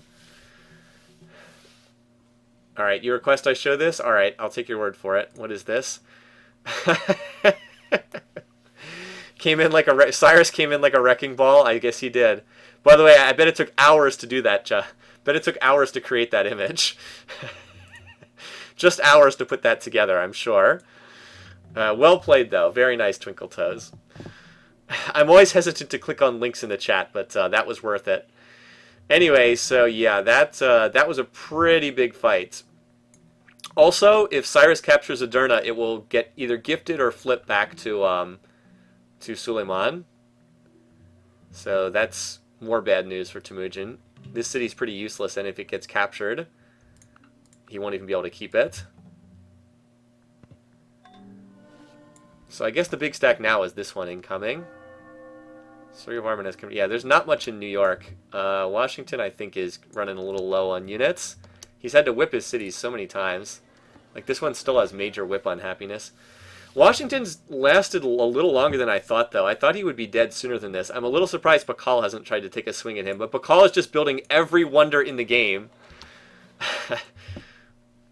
So yeah, anyway, Cyrus is going to have to heal up because his stack got damaged, but he'll be on the offensive again in a little bit. Yeah, he's got, that's a lot of units. And Boston is never falling at this point. Alright, so New York just lost all its defenses. Stop asking me to cancel deals. Alright, so there are some units in here, but New York just lost all its defenses, and that's way too many French units. Like, that's not going to happen. So that city is definitely going to fall. Alright, so Temujin did capture this city. That's kind of interesting. I wonder if this will be a little hideout for him. I guess we'll see, won't we? But yeah, now Suleiman is, as I said, he's making a little home for himself up in the tundra. These are low-quality cities, but he got 4 of them up here, which is what he should have done in the early game. Well, how about Cyrus? He is not going for Turfan, which is where I thought he would go.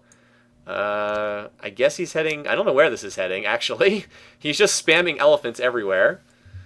But New York should fall on this turn here. Down it goes. Yeah, I didn't think much of Cyrus in this as an AI, but he has played a good game. I mean, he got a little bit lucky with the way that Temujin and Suleiman decided to fight. All right. Stop asking for more deals. This looks just about it for the Americans. Napoleon's just going to walk from city to city, and he is going to capture all of the rewards from this game. Boy, we could have an and Pakal has now completed Notre Dame, and he's building Sancourt, which means he already has paper tech, and he's building castles. Jeez, man. This guy he's a full era ahead in tech. We'll look at it. We'll deal with this tech after this round of wars is over. Yeah, New York had a bunch of catapults, which are good. You know, you use them for sieging, but they're useless for defending. Well, that's not true. They're good for defending, but you use them to counterattack, not defend a city. Just sitting in a city, they do nothing. All right, it looks like Aderna was the next target, and that city's going to fall. Here's the big stack. It'll then get taken back, but it'll flip back to the Ottomans after that. Or I'm assuming that he's going to move up there. These units are kind of shuffling around back and forth here. Oh, and Pakal triggered a golden age. Please tell me he didn't build Taj Mahal. No, but he did found Taoism, which is going to be a late minority religion. That's got to be up here, yeah. Oh, Suleiman adopts police state. Ooh, so that means Suleiman's planning a war. He wouldn't adopt police state and vassalage unless he was planning a war. And I think we know who his target is. It's going to be Genghis Khan. That's the only one he can be going after. Is this city going to get attacked, or what is Cyrus doing? His units are running around in circles. He's got a lot of units there. I don't know. He'll figure it out eventually. Napoleon's already on the march, but it's going to take him a few turns to get down there to Washington, and then that'll basically be it. Hey, there's the Observer Civ. Yay! So I'm going to keep the focus up here on Cyrus for the time being. I knew it was just a matter of time until the French elephants marched to New York City. Yeah. With Pakal on Wonders, it should be possible to overwhelm him on numberless troops. Well, maybe, but he just has... At this point, he's so far ahead in tech. Like, he is a full era ahead in tech right now. He has, like, every wonder in the game. He really is pulling the Gandhi strat from the first game. I don't know. He might just sit in the corner and tech his way to space, but he also might attack someone. He's a lot more aggressive than Gandhi. He's one of the more peaceful leaders in the game, but everyone is a more aggressive leader than Gandhi, so... anyway, Aderna did get captured. It is like 99% Ottoman culture on this tile, so it'll flip back or be gifted back. Meanwhile, the big Persian stack's going for Karakorum. Yeah, so... Oh, hello, what's this? There's a bunch of... Oh my god, Suleiman's about to declare war not on Genghis Khan. He's going to declare war on Washington. The Ottomans are about to declare war on Washington next turn. It makes no other sense why he would have his units down here. He's planning to declare war on the Americans. That's crazy. Why? He marched all the way around the world to declare war on the Americans. Oh boy. Washington, I do not envy you in this game. And there it is. Maybe he'll be able to steal a city from Napoleon. I don't know. By the way, Pakal's on education. Everyone else is on, like, metal casting. And he's building yet another wonder in Angkor Wat. I mean, he seems like he doesn't have any intention of declaring war. He doesn't even have that many cottages. Well, this city does. I was going to say his capital is severely underutilized. He hasn't put cottages down there at all. American-Turkish war. Silly Suleiman, yeah, I know, right? Like, if he declared war, he could easily grab a city or two up here, but nope. And somehow Cyrus has planted a city here. These AIs, man, they just make it like a checkerboard map of different stuff. I don't know, maybe he could capture the city of Washington, which is thoroughly screwed. And by the way, we are definitely going to see Washington as first to die now. Genghis Khan might be on his way out shortly thereafter, though, because Karakorum's under siege, and it's not that well defended. This is a huge stack here. This is about 30 or so units. I wonder which city will fall first. Catapults are already at work.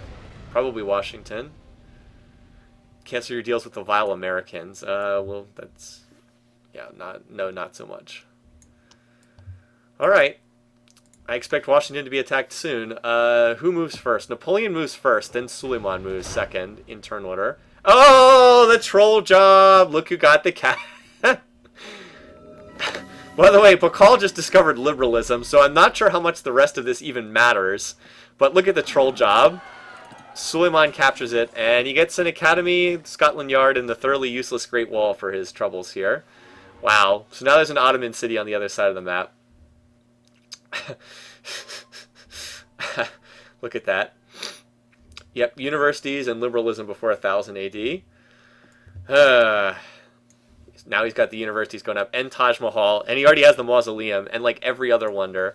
So what tech did he grab anyway? I guess he took nationalism. Pretty standard. This guy, man. Liberalism 620 AD. Not even turn 250. Wang Khan, is this you? Alright, so yeah, Washington is on his way out, but I think Genghis Khan might be the next one to go. I mean, he has feudalism, but Cyrus is pretty strong, and Cyrus is starting to roll him up. By the way, Aderna has already been gifted back. That did not take very long. It was probably gifted back to Suleiman. Alright, I expect the attack to come in this turn. There it is. Pakal going for that turn 220, yeah. If he goes for culture, it's going to be hard to stop him. If he goes for anything, it's going to be... Did he just whip Taj Mahal? I think he did. Wow, that was fast. So, there's your turn 143 Taj with the mausoleum to extend the Golden Age. I'm just like not even sure how much what goes on in the rest of the map even matters, because Pakal is so far ahead and just running away with the game. At this point, I hope someone tries to take a swing at him, because I want to see him just destroy them. Like, just absolutely crush somebody from being so far ahead. Yeah, what happened to Yukon? He's going to be the next one to go, I think. I mean, I know he has this random city over here, but that's not going to save him. Cyrus, Cyrus, man, he's strong. He's the only one who can compete with Pakal right now. Is Cyrus? Cyrus is going to have a lot more territory than Pakal, and Napoleon. He's going to have a lot of territory when this is all said and done too, because he's going to have all of America's territory. Well, except the capital, which is in Ottoman hands. All right, so Chicago's going to get attacked. Suleiman is not going to be able to steal this. Cyrus getting his own golden age on. He's reforming and going for Turfan next, I think. Now, poor Temujin, his territory's been split in half. Look at this. Oh, and Samarkand was apparently captured just this turn, I think. I didn't even see this, but another city got snipped. Yep. Boy, Persia's going to be huge after this. Absolutely huge. A 0-point game. Well, I've had a 0-point game as well. Alright, so Chicago falls. One American city left. As long as this dies, I'll at least get some points from this game. Along with most other people, but not everybody. He got a double golden age with Taj? Yeah, he did. You know, Suleiman might do well if he turned his units around and went against the Mongols, but that's not going to happen. Alright, so Turfan is the next target here. Cyrus just has a doom stack, and he can't be stopped right now. Well, Philadelphia is... Yeah, this is not going to take too much longer down here. Maybe Suleiman can somehow pass Cyrus and score. I don't know. It's theoretically possible. The treacherous Americans. No one likes the Americans. Alright, wow. That's a lot of military right there. We should look at the power bar graphs. We'll look at the other ones later, but let's look at power. Yep, so there's Cyrus and Napoleon. And Pakal and Suleiman, and here's the two civs that are dying, basically. There's the two that are on their way out. Alright, he might take a turn to bombard the... Yeah, he's probably going to take a turn or two to bombard the defenses, but let's keep the focus here just in case he attacks.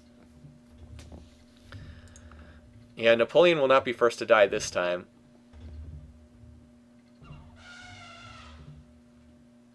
Alright, I guess he didn't attack Philadelphia this turn.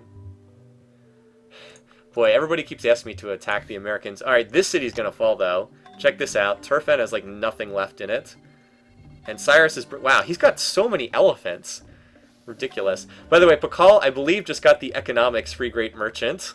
I think he just landed that one. What's his research? Because I know he's in a golden age, but I'm curious. What's his research rate? Alright, so he's at 680 beakers per turn. Everyone else is at, like, 200, 55, 115... 98, 266. Sorry of Armin's doing decent in research. Well, he's got a lot of cottages. Well, his research rate's decent, but he's too small. Just too small. He was on economics. That was like a one-turn research. Alright, so Turfan falls. Let's get back down here. Alright, Napoleon let Washington live for one more turn. Turn 150. He let him live one more turn. I don't think converting to Buddhism is going to help at this point. At this point, it's just waiting for the blows to continue falling. He's going to... So Temujin will not be first to die. Wow, here they all come, but... That's a lot of units. Boy, poor Washington. Everybody hated him in this game. This was not a good game to have high peace weight. If Gandhi had been in this game, he would have been torn to shreds. Just a bad draw. Sorry, Washington. I don't think he played that badly, but this was not the game for him. So, GG Washington. First to die, turn 151. I'll take the points. The American civilization has been destroyed. Buddhism deathbed conversion. Temujin's going to last about another 20 turns because the AI is not fasting killing people, but he is. They won't sign peace with him now. He's too far behind. So Napoleon got everything except the city of Washington, which is starving down frantically right now. And guess what? Never mind. I thought for a second that Pakal had used his great artist that he got from music in this city, but no, it's just his natural culture is crushing this city. There's a good chance that this city ends up flipping before the game's over. Yeah, because this city, actually, he used his. I think he used his great. He must have used his great artist in this city because it's at 4,000 culture. Yeah, he must have great artist bombed that city. Allons enfants de la patrie! Absolutely. The rallying cry for Napoleon. Hey, he's still got a shot at this. Alright. As expected, Washington's the first one to die. That was picked by about 2/3 of us. Alright, and in the actual bracket, well, look at this. Washington's already in last place. We don't even have to move him. Alright, Washington eliminated game 8, turn 151. And the killer was Napoleon gets the kill credit. The kill score is not that big of a deal. It's just basically like the Golden Boot Award for the World Cup. You just keep track for, for fun to see who can get the most kills. All right, everything's looking good. I am going to get up and get a drink, and then we'll come back and we will continue and see how much longer it takes for Temujin to die.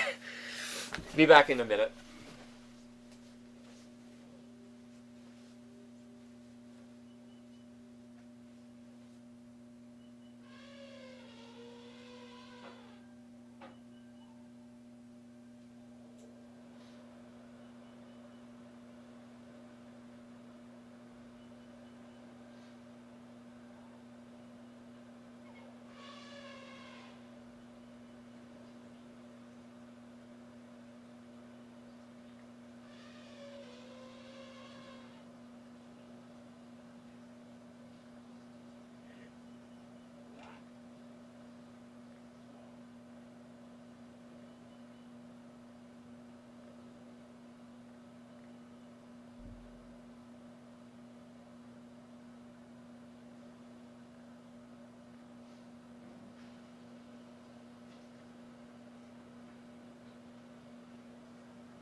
All right.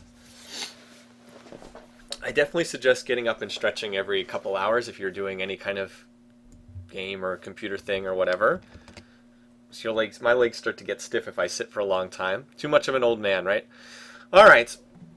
So anyway, we're back. Continuing on with this. And basically we're watching Cyrus in the process of killing Actually, no, we're at turn 150. Let's get a quick look at the bar graphs again. Jesus Christ.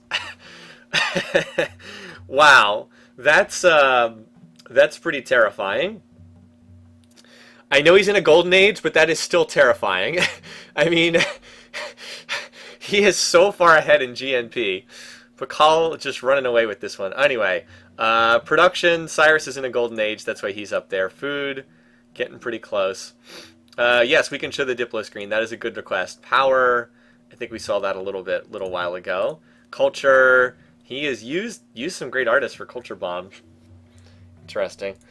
Yeah, let's take a quick look at the Diplo screen. All right, ooh, wow, a lot of friendly faces. Look at this. Surya Varman is friendly with almost everybody. He will declare war at pleased, but look at this. Why? It must be civics. Yeah, everybody's in. Okay, that's because everybody's in hereditary rule.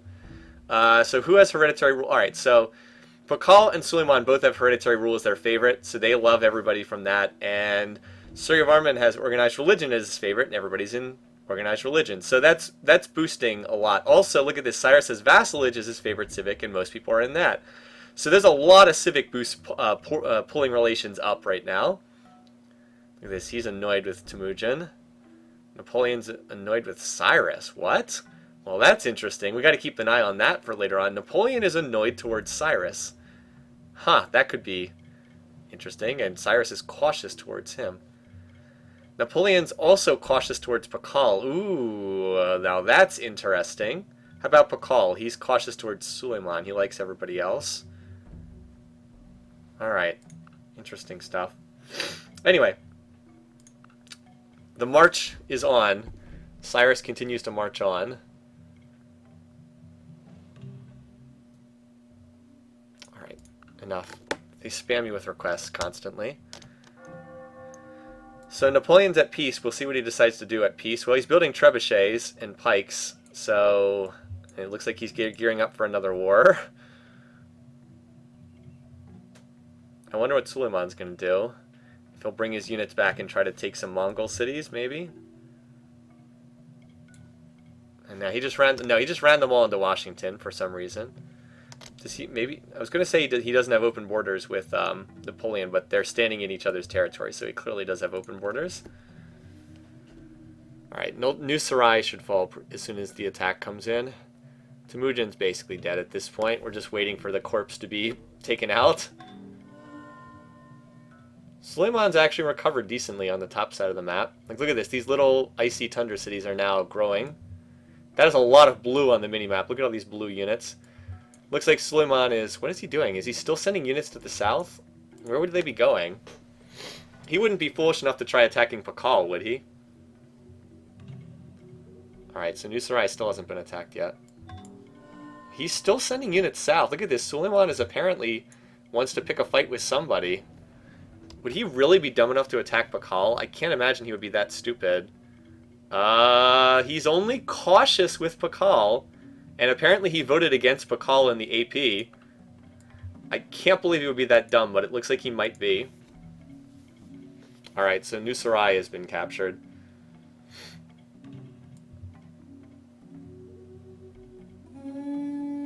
Oh, wait. Oh, Cyrus has made peace with Temujin. Alright.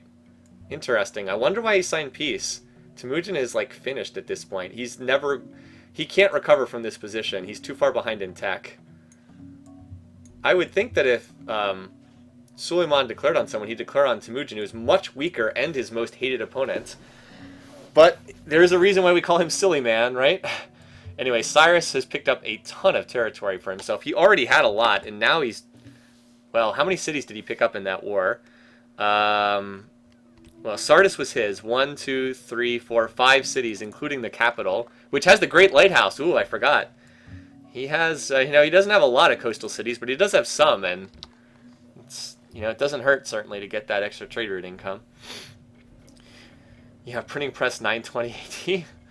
Now he's on democracy. All right, so now the question is, will Suleiman decide to cut off his own head and attack? It looks like that's what he's planning, but maybe cooler heads will prevail. Maybe. I wouldn't mind seeing it because that would be hilarious.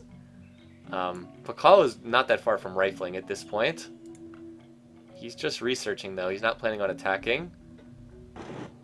His military tech's a little bit behind, actually. Look at this. He's one turning Oxford here with overflow.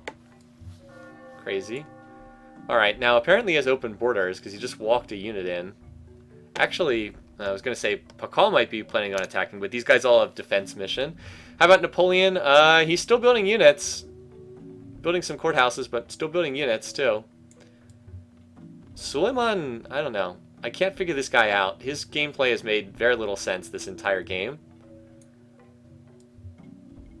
Alright, doesn't look like anyone...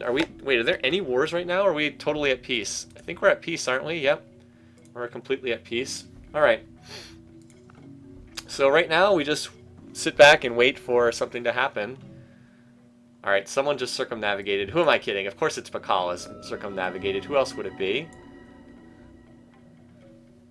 Obviously it's Pakal circumnavigating. So yeah, we're just kind of waiting. Can Pakal reach the Ottomans? That's a good question. Does he have open borders with Napoleon? That I don't know. Let's see.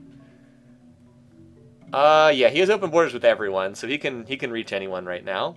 That's a good question, though. Yeah, Cyrus signed peace with Temujin a couple turns ago. Even before Khan commits suicide. I don't know, it would be hard to see him attacking someone. Suleiman just swapped his civics. Let me see what that did to the diplomacy. Alright, he does not like... He's still the same thing. He doesn't like Temujin, he doesn't like Pakal, are the two he doesn't like. How about how other people feel about him? Well, it's the same two. The same two don't like him. Pakal, it's mostly religion. Yeah, everybody around Pakal practices a different religion, so I think that's part of the reason why they're at each other's throats.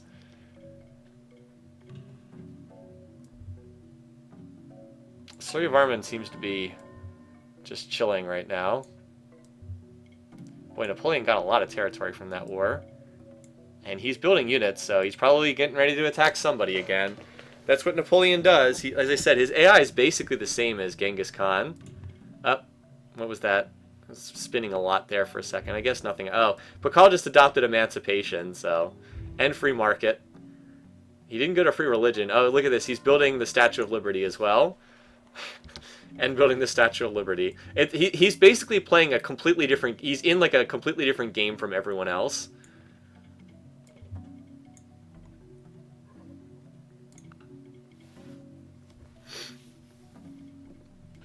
Maybe Suleiman... Yeah, maybe he's just trying to prevent a revolt down here. That's possible.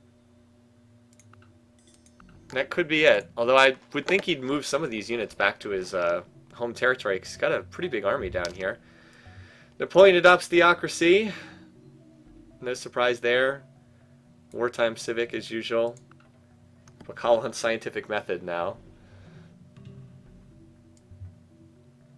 But it's pretty quiet for the time being. I am really surprised that Temujin was able to get peace. Well, apparently he is that foolish. The silly man strikes again. Now, he does have 58 units on this tile, but this is not a good idea.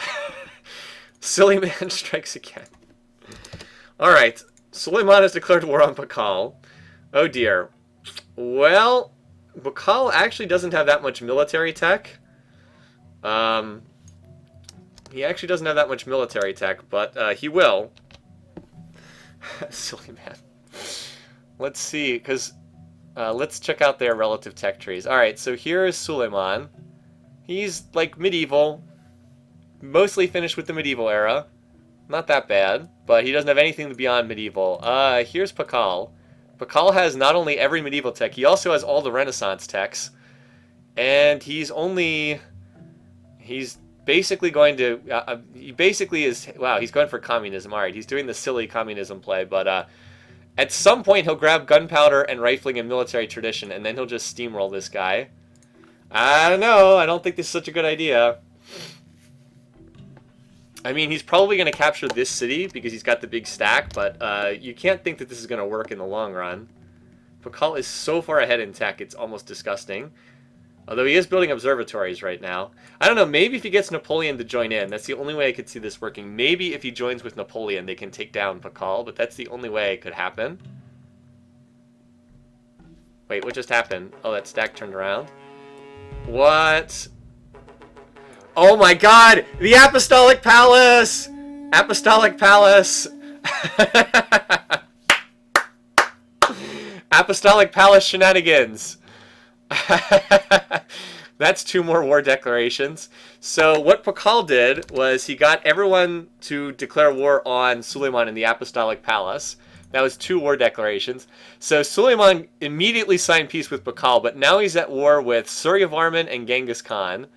Wow, AP cheese. So Suryavarman is at war with him, and Temujin is at war with him, and his army is down here on the other side of the world. Also, he's now made an enemy of Pakal. This is why we don't allow the AP victory condition. The Apostolic Palace we put in the game itself, but we don't allow the victory votes because we don't put the AP religion in the Observer Civ. Because then that means not only can you get these weird attacks, but you can actually have the game just end right there. Boy. I have no idea what this means. Crusade against the Turks. Yeah, well, the thing is, Temujin was not expecting this war. He got pulled into... He was not, like, planning this war. And Suryavarman wasn't planning this war either. So, who knows? Suleiman is moving his death stack back up to the north, so he'll... This could be the end for the Mongols here. This is not a war they want to be in. I guess we'll see. Meanwhile, Pakal is finally going down the communism track. Now, the thing is, though, Pakal will remember that Suleiman declared war on him. Oh, he's got the modern age workers graphics as well. But Pakal will remember that. He will, even though they're at peace now, yeah, like this relationship is permanently ruined between Pakal and Suleiman. So I expect that conflict to get reinitiated at some point in the future. Anyway, so here comes the Khmer units.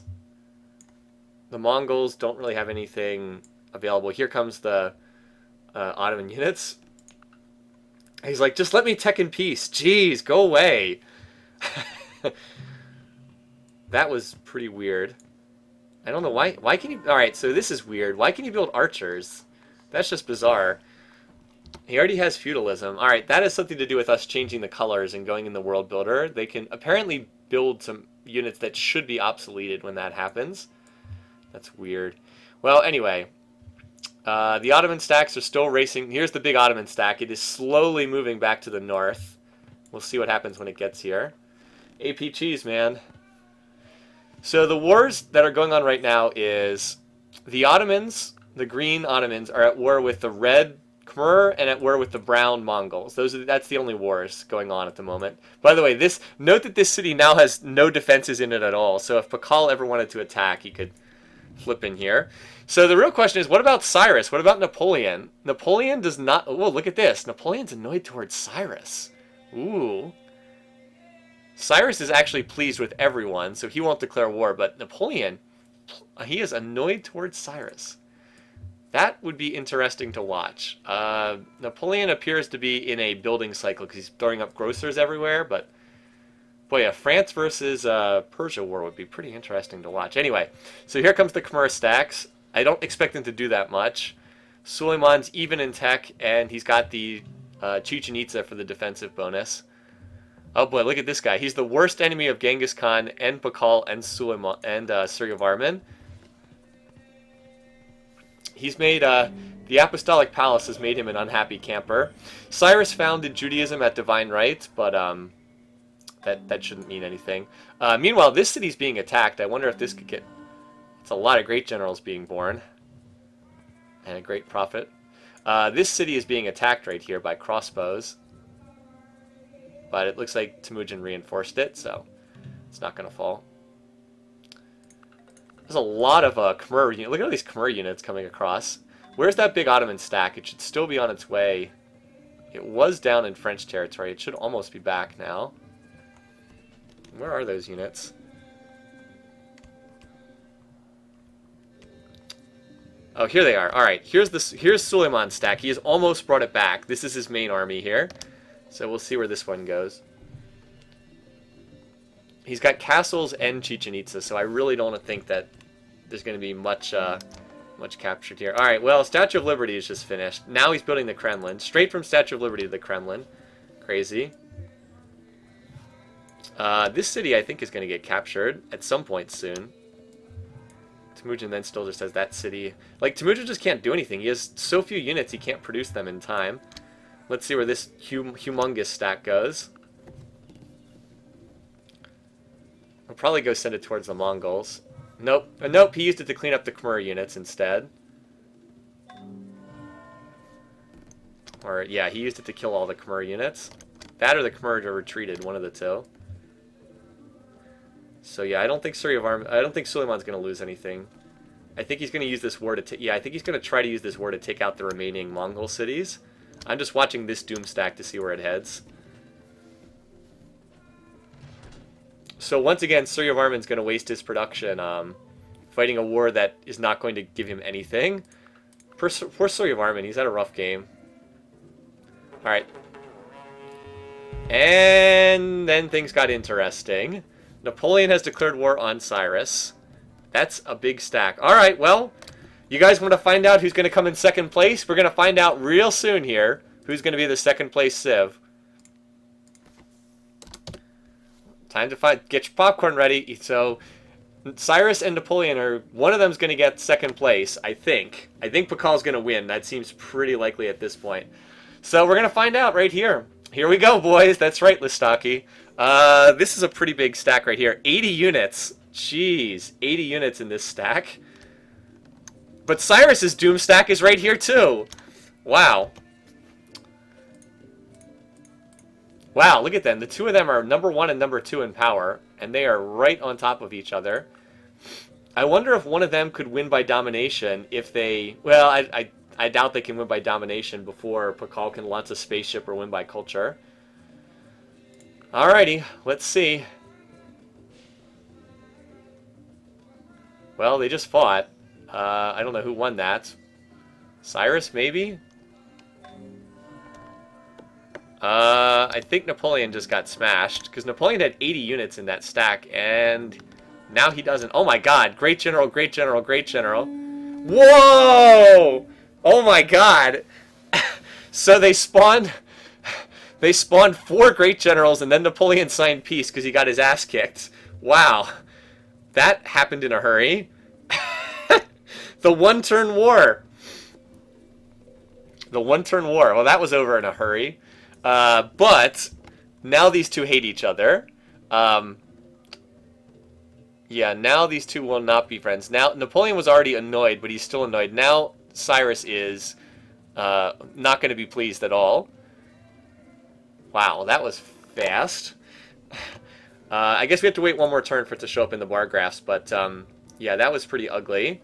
Now, where is the Doom stack going from the Ottomans? Here it is. All right, so it's going for Diyarbakir. That was fast and furious. Didn't last very long, did it? I expect that they will return to war sooner rather than later. Wow, somebody's moving a lot of units because the little globe is spinning. That's a sign that there's a lot of units moving. Going to be interesting when we do the huge game to see how long it takes. Alright, Temujin adopts bureaucracy. That's it? No war declaration?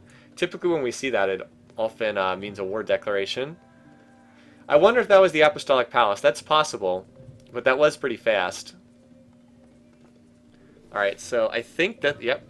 Guess what? This city was finally retaken. Let's look at the power. Not culture. We know who's ahead in culture. Ooh, so it wasn't as bad for Napoleon as I thought. They both got mauled in that one turn of fighting. They both got cleaned up pretty badly. Look at that. One turn war, but a terrible, terrible turn. Alright, and of course Versailles has now been built. That was actually built by Cyrus, by the way, not Pakal. The one wonder that was not built. Look at this. Spiral Minaret and Versailles are like the two wonders that weren't built by Maya. Everything else is Maya on here. Pakal is now going for he's going for rifling now, so he will have rifles if he gets attacked again. Anyway, meanwhile, Temujin is still getting cleaned up. Go home, Napoleon, you're drunk, basically. And the Khmer are still attacking as well, but I don't think this is going to do that. Well, there's not that many units here. Pakal completes the Kremlin. I guess we'll keep a little eye on this. Cyrus is not far from rifling either. Look at that. Cyrus is on printing press, so he's not too far. Napoleon's not too far either. But they don't have all the peaceful text that Pakal does. Sergei Varman triggered a golden age. He'll waste it building units that won't help him. Now the Doom stack is turned around, and I wonder if it's going for this city over here. Alright, he's got a all catapult stack headed for Carib.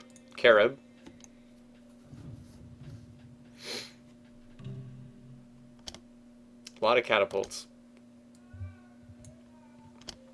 Yeah, these knights, is this a city on a hill? This is a city on a hill with the massive bonus. It's going to take forever. That Treb will take 30 turns to bombard that down. See how much longer Temujin can hold out here. I don't think too much longer, but I've been surprised before. Suleiman is not really putting together one big stack. He's alright, so he decided... So he attacks this city here, then he decides he's going to attack this city next. It makes no sense at all.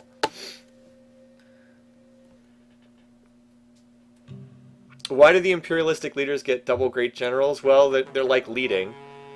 Oh, well, hello. looks like that earlier war declaration has hit home. Pakal is like, yeah, here's what you get for declaring war on me. Up to 10 now. And he's got rifles. Like, a lot of rifles. So Washington is toast. That's just going to be it. And then we'll see how long it takes Pakal to walk over to the other side. GG, yeah, basically. I wonder if he got pulled in by one of the other people fighting in this war. And meanwhile, Napoleon, look at Napoleon spamming the musketeers. I wonder if he's getting ready to declare on Cyrus again. I wouldn't be shocked if he did. Cyrus is on peaceful stuff, though. This is a weird game. And still much blood to be shed before it ends. but it's hard to see anyone overtaking. Actually, Cyrus could have a chance to overtake Pakal. If war slows down Pakal's teching rate, which, I mean, he just ran over that city. If war slows down Pakal's teching rate, then Cyrus might have a shot, because he does have a lot of territory. Although, we might see Pakal just annex all of Ottoman territory here, because of Suleiman's ridiculous trolling. Alright, so there goes. Now Temujin's down to 2 cities. I wonder how long he can turtle on these 2 cities. Well, looks like he's going to be able to turtle a little while, because he's at peace. But how do people feel about Temujin? Well, Suleiman hates him. Napoleon is cautious. Cyrus is pleased, so he won't declare war. And Pakal won't attack him. So, wow, he actually might have a chance to survive, because the only one that will attack him is Napoleon and Suleiman, but I don't know how much longer Suleiman's going to be in this game. High fives. Alright. Temujin may be able to survive here for a little while longer. Of course, knowing him, he might attack somebody else and commit suicide. Here comes the rifles. On their way. And yes, Suryavarman is still at war with Suleiman. He's got a little stack coming in. Alright. By the way, Pakala's just finished biology tech, so... yeah, that happens. He's so far ahead. Alright. And I just keep watching. He adopted state property. And theocracy. He still has not gone to free religion, though. I wonder about, Cyrus. Oh, Cyrus is building some knights. And a lot of infrastructure. I wonder about Cyrus and Napoleon, if they'll have it out for that second place duel. Yeah, they had a lot of bonuses. I think it's partly religion. I think it's partly religion. I think it's partly civic bonus, stuff like that. They had a lot of shared bonus. We might as well check and see. Why does he love him so much? It's religion and civics. Yep.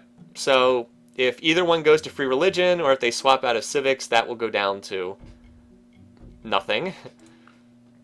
So maybe not quite as safe as it looks. Anyway, that attack doesn't seem to be doing that much. So there's fighting over here. That's a nice little stack there.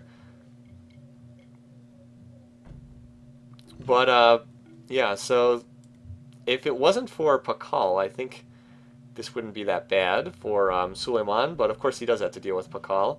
I don't know, Pakal doesn't seem to have that killer of an instinct. I wouldn't be shocked if he signed peace. He doesn't seem that interested in this war. I think he just wanted to snipe that one city on the border. The vile Ottomans. I feel like he just wanted to get this city and he didn't really care that much. Then again, I could be wrong. We might see a whole bunch of yellow units go up there. Because his rifles are obviously good, but if they're in such small numbers, they don't mean that much. I'm pretty sure I updated the war declaration counter. I'm pretty sure I got that one. Because if I miss it, I get 20 comments in chat telling me that I missed it, which is good. I want you guys to tell me if I miss it. But if nobody said anything, that probably means I had it correct. Alright, so Silly Man is off on the silly march again. Looks like he's heading towards Khmer territory right now. Or maybe not. Hello! So, Napoleon just declared war on Pakal. I didn't see that coming. Pakal's way ahead in tech, but Napoleon does have a huge military. What is Napoleon? Alright, so Napoleon has, like, ridiculous numbers of musketeers, but he is nowhere close to rifling tech. Now, this one I did not add yet, so let me put that in. He is nowhere close to rifling tech. So this is a tech versus numbers advantage. Yeah, Pakal is getting ganged up on. Let's see. So Pakal, he loves the people who share his religion, but he doesn't like the others. Interesting. Well, interesting times again. I just screamed yes. Yeah, see, the problem is that's when he got rifling. And of course, Napoleon's not far behind. So this is quantity against quality. That's our breakdown here. Napoleon's got a lot more units, but Pakal has much, much better tech. He might have been... No. Napoleon was not bought into this war. Look. Look at this huge stack here. He planned this. This was not an accidental, oh, somebody just talked me into it. No, look at this. He's got a huge stack right here. He was planning this war. And this city has 1 rifle. So this city's going to be captured. And down it goes. Washington has changed hands many times. It's an American / Ottoman / Mayan / French city. Yep, so that's a nice pickup right there. Although, look at this, Atlanta immediately fell. So they just traded 1 city for 1 city. This is good news for Suleiman, for the silly man, though. Because it means he's not going to have to focus that much on Pakal. You know what? Silly man is probably going to go and start attacking Suryavarman now.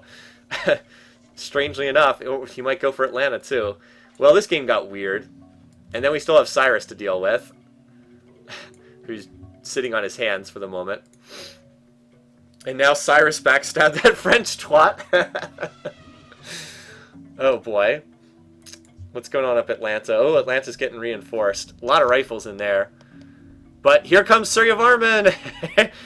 The Ottomans to the aid of their French brethren. Where's Napoleon's big stack? Still down here in Washington. See, Pakal doesn't really have a big stack, but he's building rifles, so, and airships. He's not that far from tanks either. Washington is laughing in his grave. Yes, he is.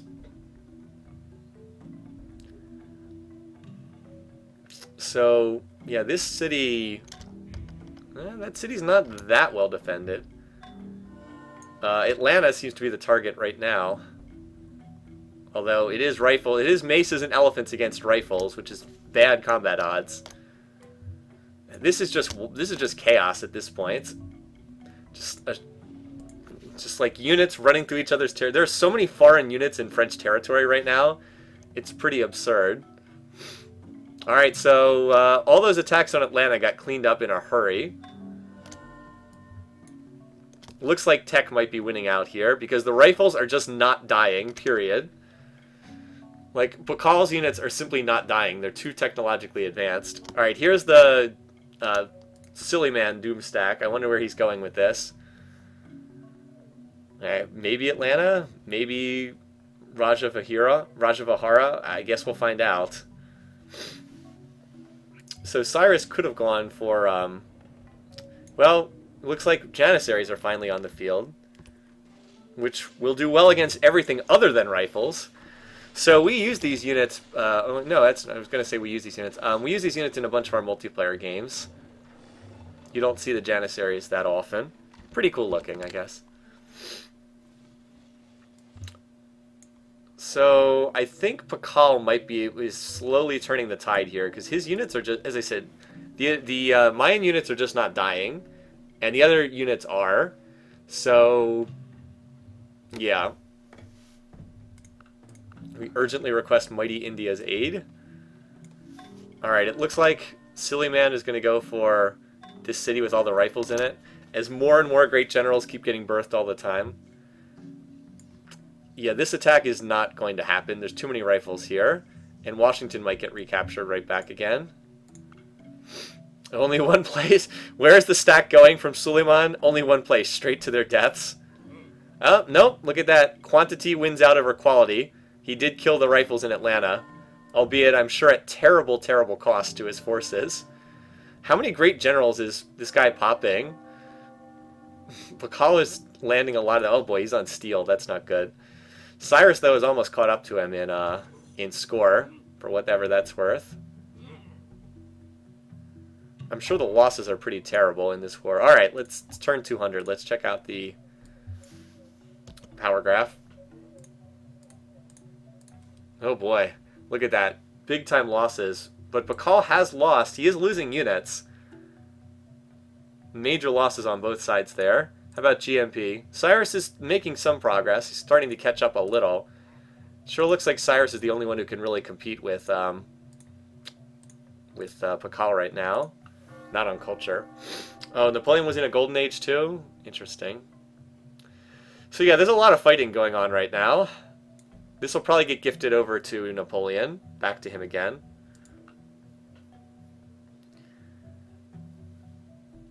Suleiman has his expeditions to the east have not really landed him that much.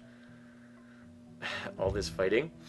So Napoleon, yeah, he's not close to the next level of military tech. Suleiman is closer.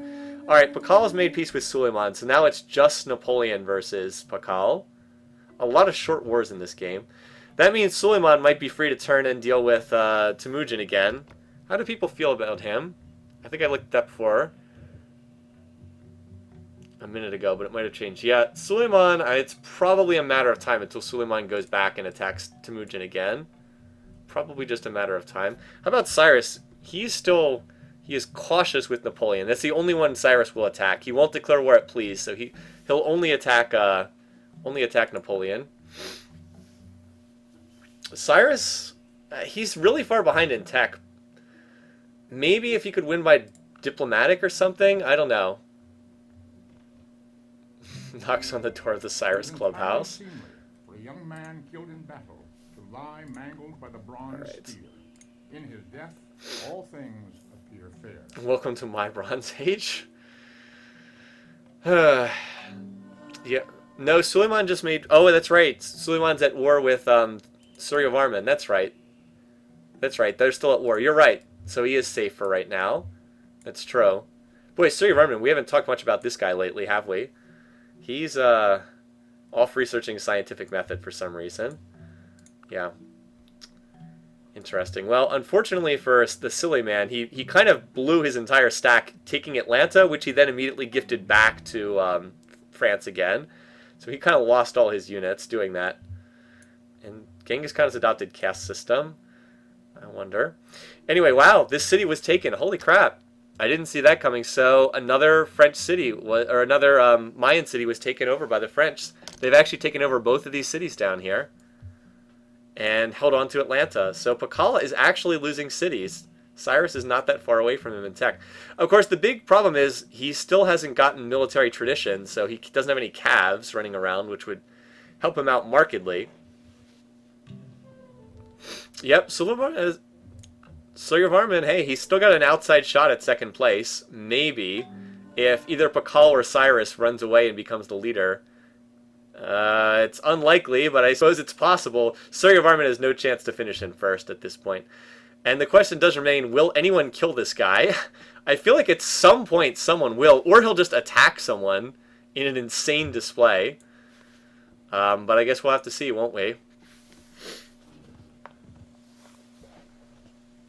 I'm not sure that Napoleon's going to make much progress beyond this, though. He really needs rifling tech if he's going to make any more progress.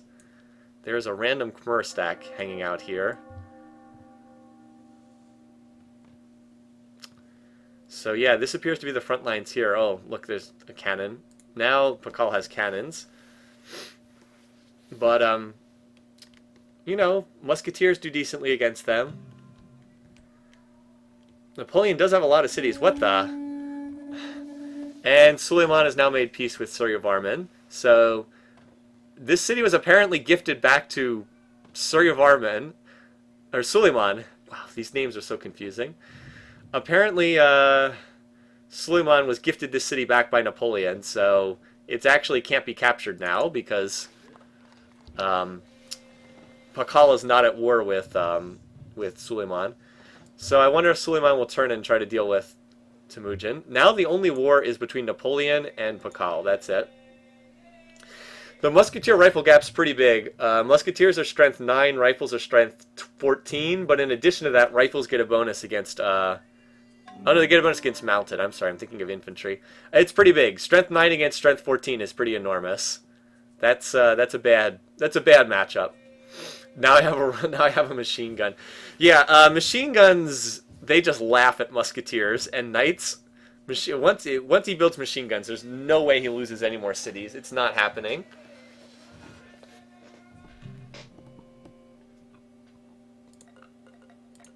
The French are a threat to us all. Wait, he's at war with... What the heck? I guess he got... Okay, I was like, wait, he's at war with Napoleon? So Suryavarman gets pulled into this war, probably by Pakal. Probably convinced him to join this war. So now the Khmer entering this war. Boy, Khmer's had a rough game of this, haven't they?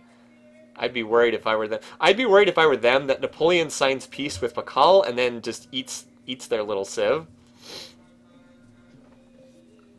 The culture in Washington was too strong. France is, I don't know. France is pretty big.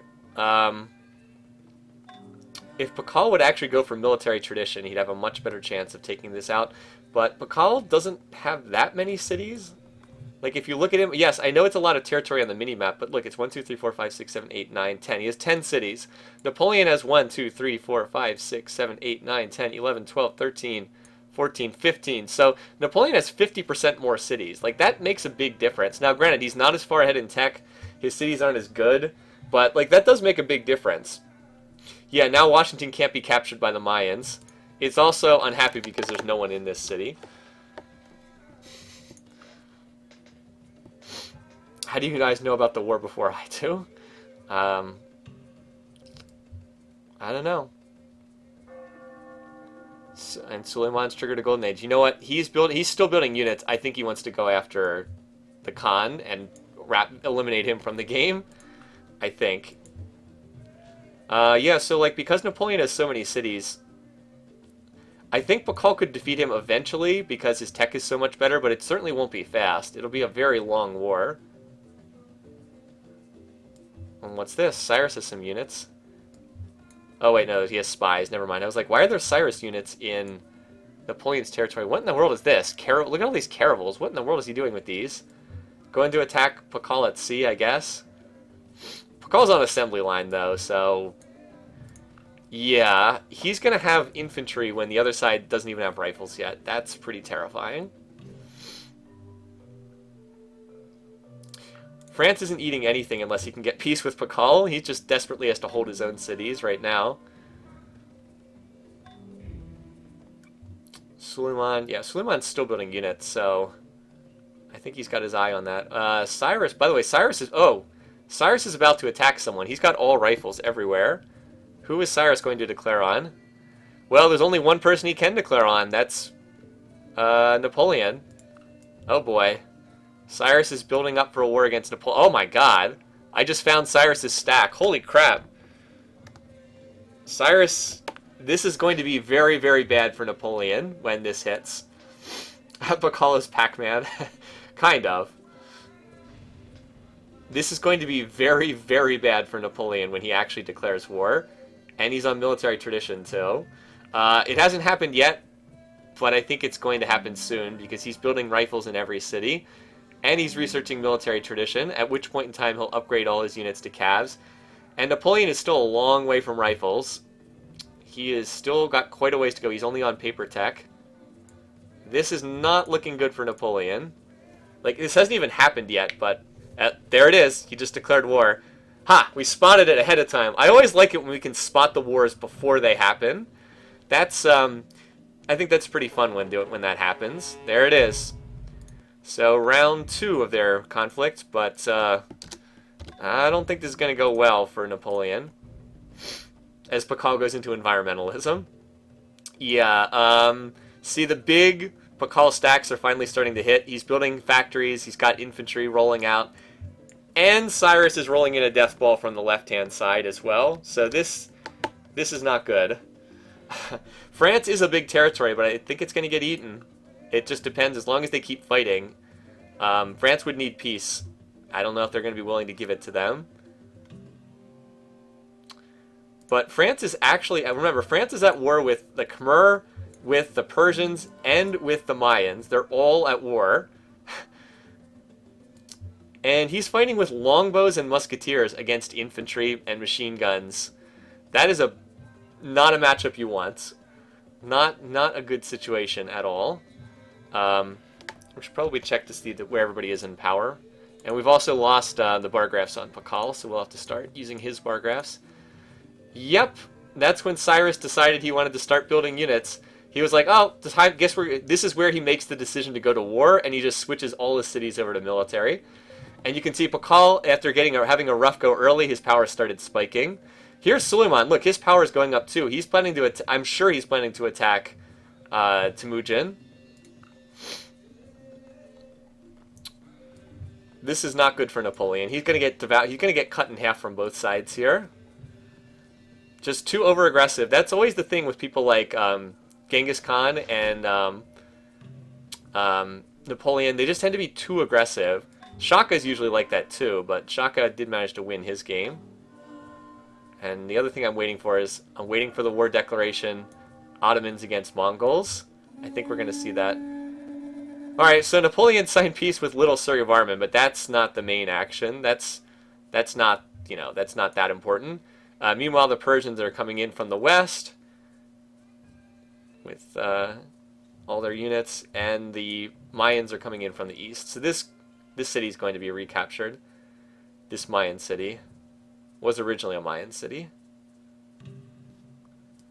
And there's still more Persian units flooding in.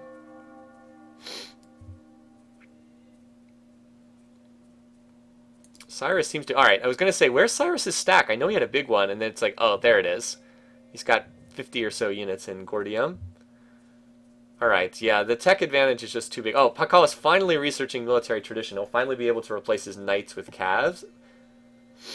Yeah, they've already run out of great general names pretty fast.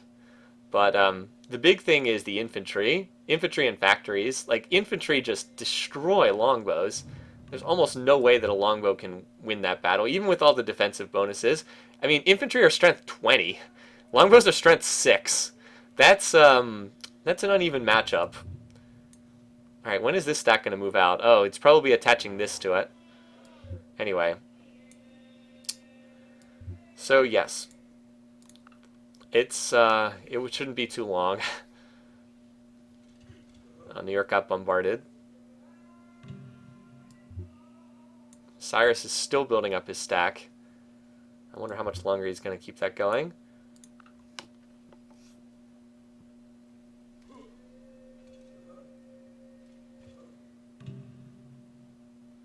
Oh boy, and look at all the cannons here too. I think that was the problem, too many cannons, not enough actual attacking units. Pakal has finished the Pentagon, now he's spamming out cav from every city, cav and infantry. Yep, that's pretty deadly. And Suleiman is still building units, so he wouldn't. I can't imagine he'd be building units unless he was planning a war against Temujin, against Genghis Khan. Where is he stacking them? He's got. All right, there they are. He's rallying them to Aderna, so that's, yeah. He's already got 30 or so units in there.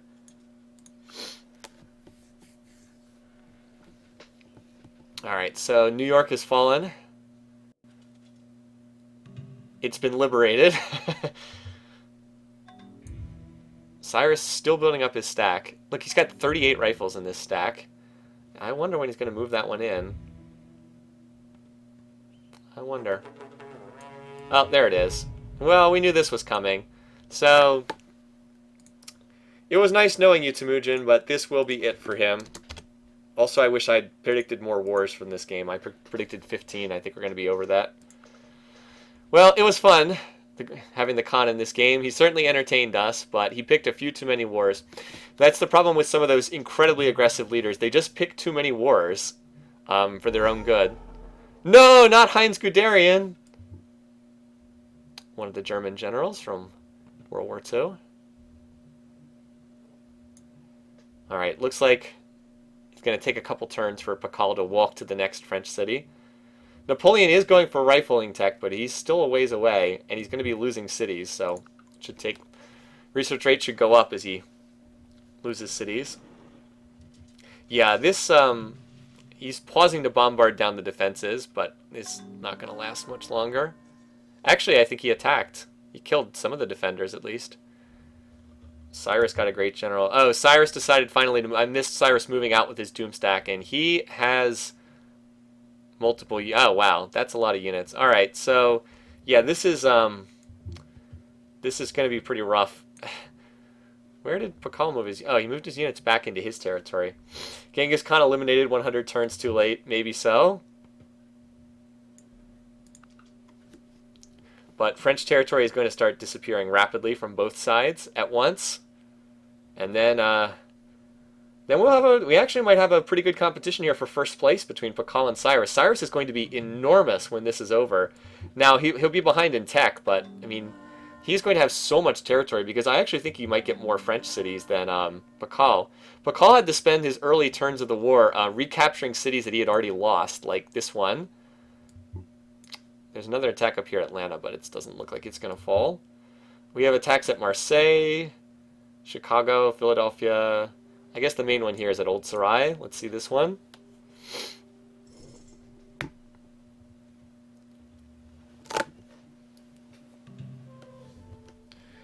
Asking again. Boy, they've asked a lot, haven't they?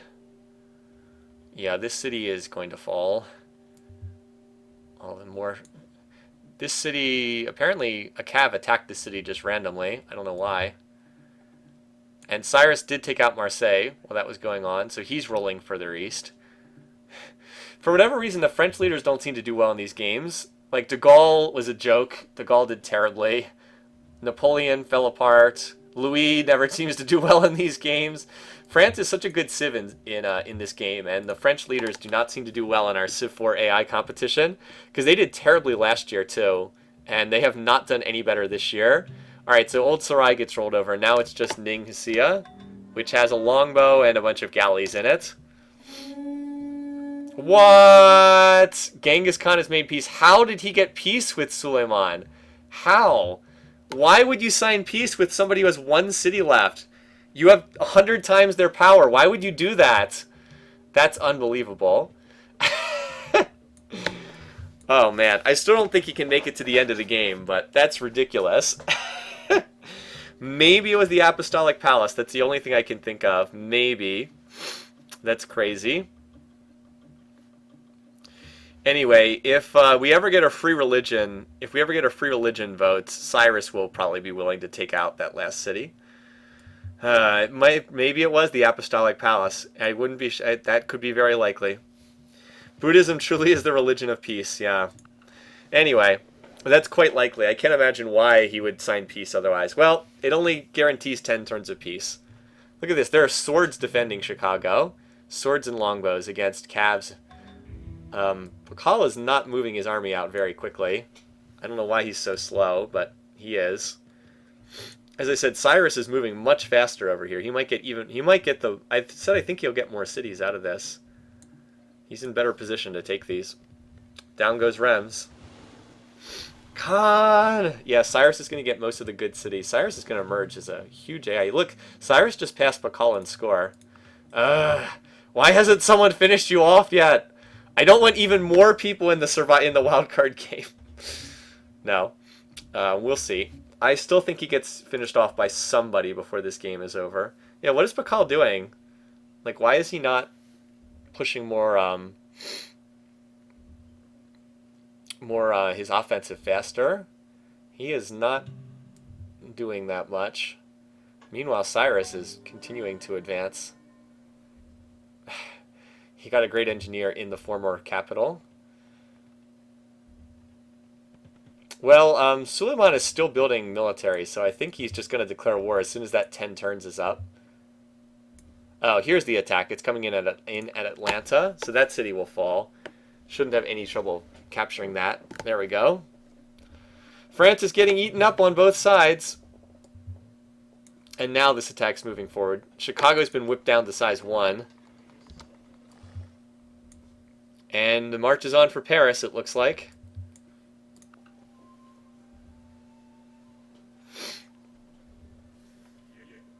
Somehow Chicago is still holding out. Napoleon is on rifling tech, but you can see it's still 7 more turns. That's a long way away. How many units are up here? Okay, this is a pretty big stack over here. And Napoleon just wasted a turn going into bureaucracy too. So that's a turn of anarchy.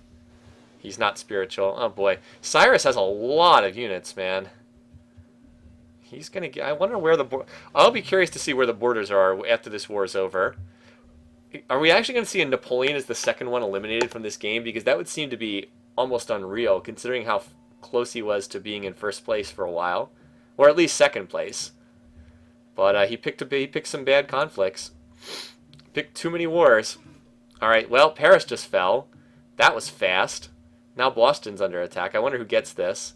Wow. Pakal's already landing paratroopers. He just landed some paratroopers.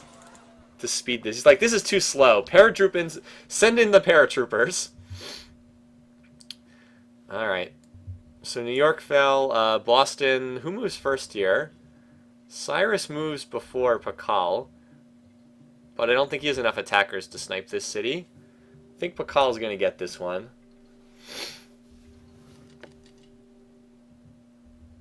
Yep. Thought so. Pakal had just way more attackers there. And France is very rapidly disappearing from the minimap. So maybe Cyrus gets these northern two, and Pakal gets the southern couple cities? I guess we'll see. Well, they are absolutely splitting this right down the middle. And we're going to have 2 monster AIs in the aftermath of this. The difference is Pakal's way ahead in tech. Cyrus will have more territory, but Pakal will be a whole age ahead in tech. Cyrus is moving faster. He's capturing the cities faster. Well, he was capturing faster until Pakal started dropping in the paratroopers. Jeez. He already killed everything in this city except for catapults with his freaking paratroopers. So that city will fall to Pakal. He's like, no, just order the airdrop. I've never been in a situation where I was using paratroopers against, like, longbows. That's just silly. Alright. Yeah. Wow, he has a lot of paratroopers, too. And the Apollo program fell. Cyrus should get this city.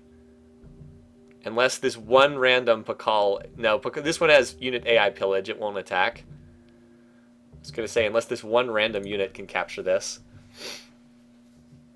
As if Pakal needed even more to become a runaway. That's right. Alright, well, Chicago will survive one more turn. That's better than... Oh my god. He paradropped and captured it. He captured it with... He actually got the city with his one paratrooper. I was like, there's no way this one cav is going to capture the city. But nope. That or a paratrooper got it. Oh man, talk about flubbing your attack, Cyrus. Seriously, dude. That was just silly. And over here, Suleiman is building more military. So I think he wants to finish off Temujin. That was ridiculous. Mayans falling from the sky. Indeed. Yeah, you can really move fast when you can drop in a unit from the sky that can attack on the same turn. Although Lyon, I think, is going to get captured by Cyrus here. And their borders are going to be absolutely bizarre when this is all said and done. So Chicago should fall here. Down to 1 treb. Oh my god, is Cyrus going to snipe this? No, Cyrus is going to get this. Oh, and Surya Varman is coming into Vulture at the... He's coming into poach a city at the death blow here. Alright, that takes us up to 15 wars. So my prediction of 15 is going to be exceeded for sure. This is a game with a lot of wars. Yeah, see, Cyrus moves first in turn order, so he's going to snipe Chicago. Going to pay him back for sniping that other city by getting sniping Chicago here. Boy, their borders are going to be an absolute mess when this war is over. Cities everywhere. And apparently Napoleon will indeed be the next one to die here. Is Surya Varman going to get the kill credit here? Because that would be pretty hilarious. Anyway, and Pakal has done a major civic swap. He just went to hereditary rule and free speech. I was hoping... Actually, I thought he said free religion at first. That was wrong. Alright, who's going to kill this guy, by the way? Someone's going to get the kill credit, obviously. Sorry, being a troll vulture. Hey, why not? He got the city. He sniped the city for himself. That was a smart move. Genghis Khan adopts pacifism. What is that? That's out of character. Well, anyway, Pakal is going to get this city. And then we will have to sort things out, the aftermath of this whole conflict. Boy, Napoleon died awful fast, didn't he? Deal canceled. Borders to Napoleon for open borders. Got canceled because he's dead. He dead. Alright. France collapsed in a matter of turns. We did predict that. You guys saw that, right? We called it. We were like, oh god, Napoleon's going to die here. It's like, this reminds me of that scene. Do you guys remember, most people have probably seen this. Do you remember in the movie The Matrix where the one guy is like looking at the code and they can see that like everyone's coming to kill them and they're like, oh god. This is really bad. It's like you can see what's going to happen before it happens, and we're like, oh god, we can see into the Matrix, and Napoleon is about to die here, and that's exactly what happened. I hope that analogy makes sense. All right. No, we actually don't upgrade the word counter. We didn't need to do that. We just marked Napoleon as the next one to die, and Pakal was the one who ran over him. All right, Napoleon. Sucks to be you. This is turn 242. Game 8, turn 242. Gets eliminated with Pakal being the killer. Puts a notch in his belt. Alright, and then there were 5. Including Temujin, who has 1 city. Alright. Okay, let's see. Pakal, yeah, no one. I don't think domination is really in play here. Either Cyrus and Pakal both have too much for, both have too much here in order to win. All the French are out. So let's advance a turn or two and then see what the borders look like after the cities come out of resistance, and then we'll look at the diplomacy and figure out what the heck's going on here. So Pakal is still in first, but not by a lot in score. Cyrus definitely has more territory and more cities. Alright, and he just built Broadway for more points. He's now spamming Islamic missionaries for some reason. So I want to advance it to like turn 245 and then look at all the graphs and see where we stand. That city came out of resistance. Oh, look at that. Suleiman planted a city there on the border. There was actually some new land that was like opened up in the empty territory. Oh my goodness. Genghis Khan signs defensive pact with Suryavarman. That's interesting. So if somebody wants to pick on the game's weakest civ, now they're going to pull Suryavarman into it too. Weird. Everyone is Buddhist. Yeah, everybody is Buddhist. That's right. Wow. You're right. Everybody is Buddhist. Huh. How did that happen? Well, Suryavarman is annoyed. Look at this. Suleiman is annoyed. You are upset you have to sign defensive pacts with your rivals. You declared war on us. You brought in a war ally against us. That's interesting. So Cyrus won't declare war on anyone. We need to see free religion get voted through because that's going to remove a lot of these pluses. Cyrus won't declare war on anyone. Temujin can declare on Cyrus or can declare war on Suleiman, but he's probably not declaring on anyone. Pakal can attack Suleiman. That's possible. Suleiman can attack everyone other than Cyrus. And Suryavarman can attack Cyrus, or he can attack Suleiman, because he will declare war at pleased. Interesting. How much is the Buddhist shrine making? That's a good question. Oh my god, he's got tanks. Probably a lot.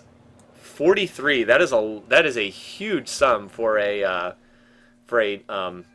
standard size game. Also, he's building tanks. I wonder if he's planning on stirring something up. I wonder. He is on radio attack right now, but he's kind of likes most of the other people in this game, so who knows. Cyrus does not appear to be planning a war. He's building infrastructure. I still wonder if someone's going to take a swing at our resident weakling here. Hard to say. We shall see. I'd love to see free religion get voted through. That would shake this up a lot. If, like, the AP gets... UN puts through free religion civic. I'm surprised no one has gone to free religion. And just like that, someone does go to free religion. Wow, I couldn't... It's like I timed that. Alright, so Cyrus... Now he can declare war on Genghis Khan. He's also only just... He's pleased with the two of these, but only just barely. He won't declare war at pleased, but he will declare war at cautious. So, keep that in mind. Now there is absolutely someone he can declare war on.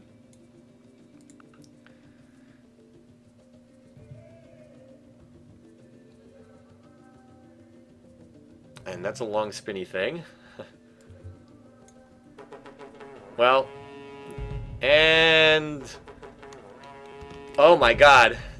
So, Suleiman declares war on Temujin, Genghis Khan, and then the defensive pact triggers and Suryavarman is brought into the war. Interesting. Boy, the war declaration total is going to be so high for this game. Because I think there's still quite a few more wars to go. Alright, well, that peace interval didn't last very long. Temujin is going to die here, and then we're going to have Suleiman against Suryavarman.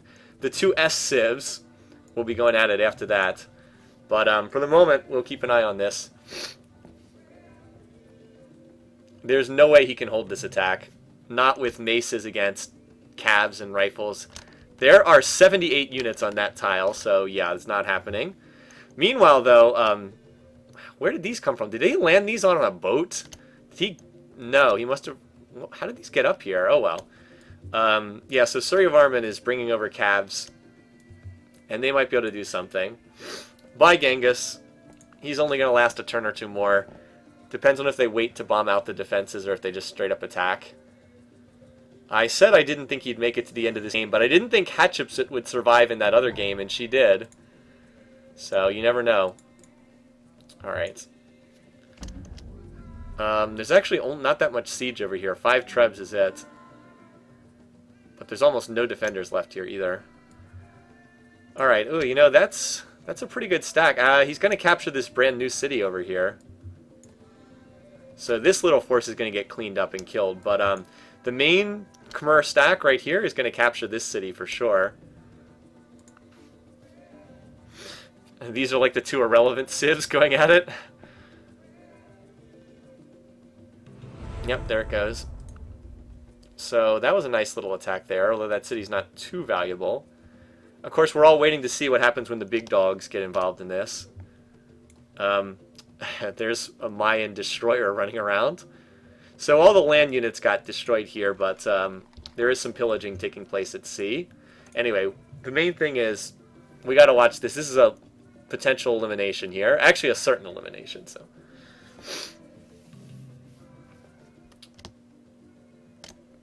yeah, we should check out the open border situation at some point too.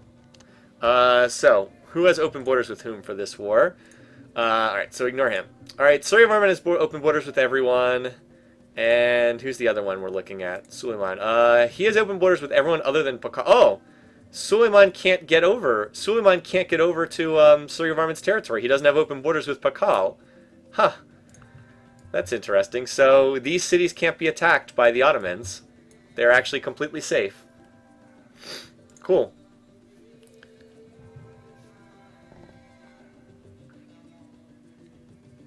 So, is he going to attack this turn or wait another turn? Wait another turn, it looks like. One more turn. Well, it's been fun having you in this game, Khan, but I think your time's up. There's a lot of red on the minimap, isn't there? Of course, that's because the entire Ottoman army is over here, bombarding down this one city. Ooh, Pakal and Cyrus. Wow, I didn't think they'd sign a defensive pact. That's interesting. Alright, anyway. This should be an attack this turn, I think. There it is. Alright, and we say goodbye to another leader. The silly man did manage to get an elimination. The Eiffel Tower was built.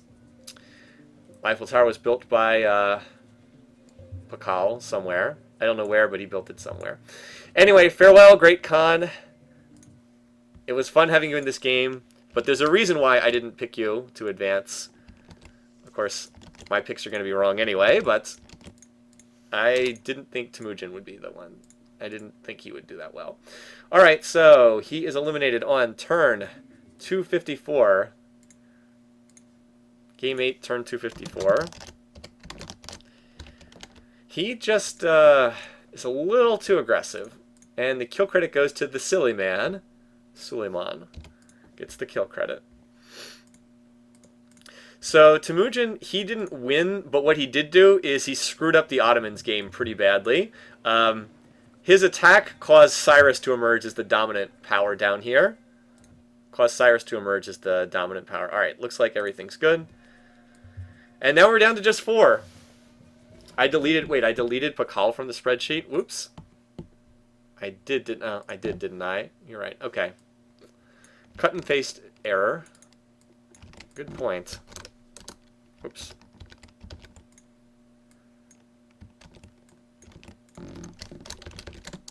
I'll put him back on here. Thanks for reminding me. I didn't see that at all. All right. So Pakal's back. He was deleted and now he's back. Thank you. All right. Looks good. All right. I did see it. Yes.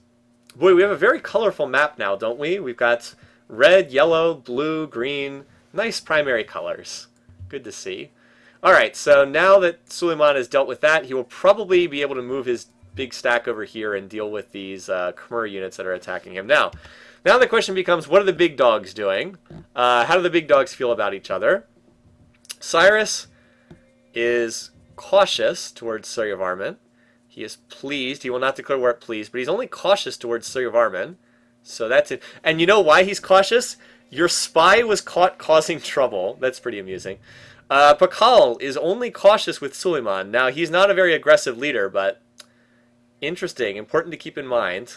Suleiman may be next on the chopping block because Pakal does not like him that much. And Pakal is pretty strong. Alright. But I think these Khmer units are going to get cleaned up because they are pretty deep in Ottoman territory. Maybe not. We'll see. But that would be my gut feeling. Anyway.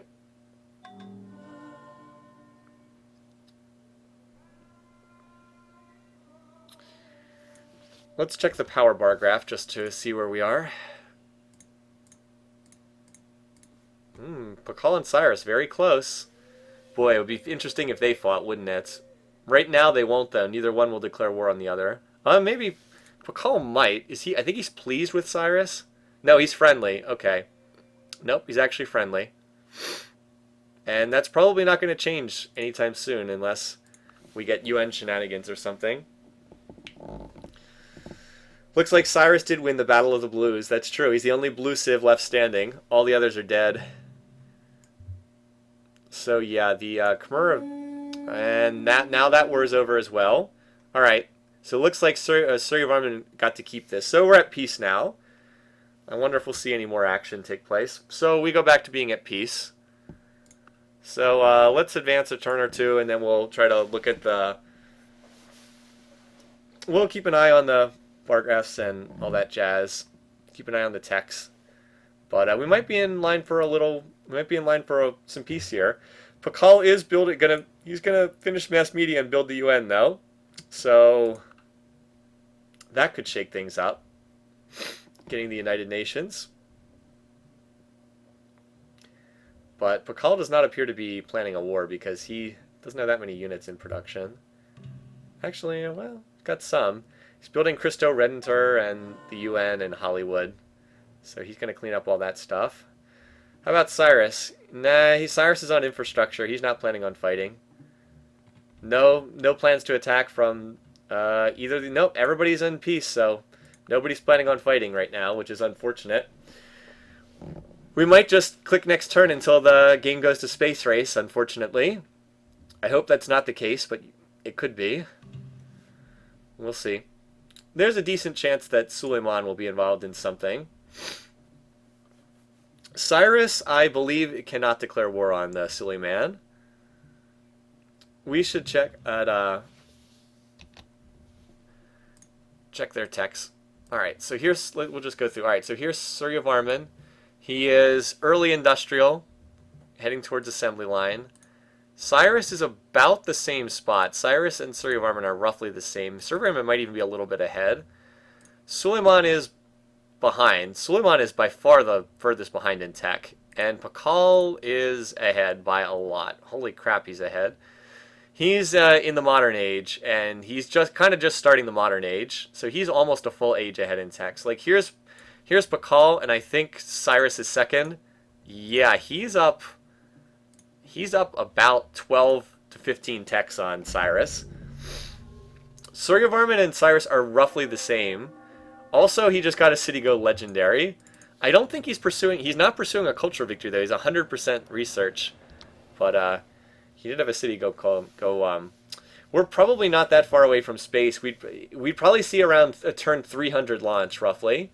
Turn 300 victory, maybe even a little sooner than that. It depends on if Pakal gets sucked into another war. If he just stays peaceful, he'll probably finish the tech tree and launch the spaceship around turn 300, roughly. Look at it. Look at this mess here. Look at all these units. What a mess. We'll see. Pakal is building some units, though. So maybe he's planning something. If he does attack, his target will be Suleiman, who he still doesn't like for attacking him earlier.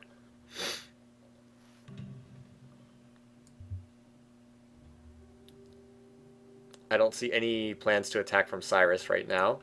I'll be curious to see what happens when the UN finishes, too. Yeah, we should check the victory conditions.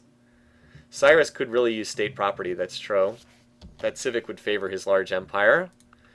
So Cyrus has the most territory, 35% and 37%. So the Mayans have two really strong cultural cities, but look, they don't have the third one. So cultural victory is probably not happening, although I can't rule it out completely because it's always possible that he could just decide to go 100% culture on the slider. But it looks more likely he's going for space based on what we're seeing. More likely, but still no guarantee. Alright, Suleiman has just converted to Confucianism. And Pakal, these are both Pakal's wonders. Suleiman has adopted emancipation, organized religion. He swapped away from that religion everyone else practiced. That was probably not a good idea. Yeah, look at this. Pakal is annoyed. -10, -5. But look at this. Suleiman is furious towards Pakal and Suleiman. Yeah, I wouldn't be surprised if he does something suicidal. He is the silly man. There's a reason why we call him that. Look, I think the Mayans are winning by space. I really don't think we're going to see anything else. And UN's been finished. I don't think that Pakal can get enough votes to win in the UN. I don't think anyone else can get enough votes to win in the UN. I think that this is going to end with him launching a spaceship, especially at the rate he's burning through these techs. Alright, Cyrus actually wins the vote. So Pakal votes for Pakal, Suryavarman votes for Pakal, Cyrus votes for Cyrus, Suleiman votes for Cyrus. So we have a split in the vote, which means no one will win the Diplo victory. That's what that tends to... If they're splitting the vote, no one's going to win. Now, Pakal just went to free religion, so that can shake up the diplomacy quite a bit. So let's see how Pakal... What does that change? Well, he still hates Suleiman. There's no change there. How about people feel about him? Suryavarman, interestingly enough, Suryavarman is only... he's only pleased with Pakal now. So Suryavarman could declare war. It would be absolutely suicidal, but he could do it. He would, of course, he would probably declare war on the silly man because he doesn't like him very much. But he could do it. The AI sometimes wants that. Cyrus wants a defensive pact with me. That's okay. I'll pass, buddy. So at this point, we're just waiting to see if someone decides to get aggressive. If nothing happens, Pakal's going to win the space race. Like, if nothing happens. Building bunkers in Persian territory. I really don't think anyone will win the UN. If nothing happens, we'll just click next turn a bunch of times and move on. Although the little spinny thing... When the spinny thing goes for a while, that means it's moving a lot of units around. So sometimes that means it's a war declaration. Not always, though. We've seen it before. Boy, it's really spinning. What does that mean? Something's happening. Either my computer's crashing or there's going to be the tension. I can't stand the tension. Well, it did indeed mean something. Cyrus has decided to declare war on Suryavarman. Interesting. Oh, well, I didn't see that coming, but we'll add it to the war ticker. Alright. So, Cyrus going after Suryavarman for some reason, and he was moving a lot of units around. Alright. Nope, believe me, if the game crashes, it'll just crash. That wasn't the game crashing. Alright, Cyrus, yeah, oh wow. That's a pretty big disparity. So much for an uneventful finish. Yeah, that's a pretty big gap in power. Yeah. Well, so much for my pick to win this game. Now, the interesting thing is, Pakal has dropped down to pleased with Cyrus, because he gets -1 for that. So he can, Cyrus, we could see some action between the two of them. Unlikely, but it could happen. Anyway, Surya Varman is pretty doomed. This is, yeah, he's pretty screwed here, so I cannot see him holding this attack. He is outnumbered to a ridiculous degree. Could Cyrus win domination? Yes, he could, actually. If he killed the other two, he could.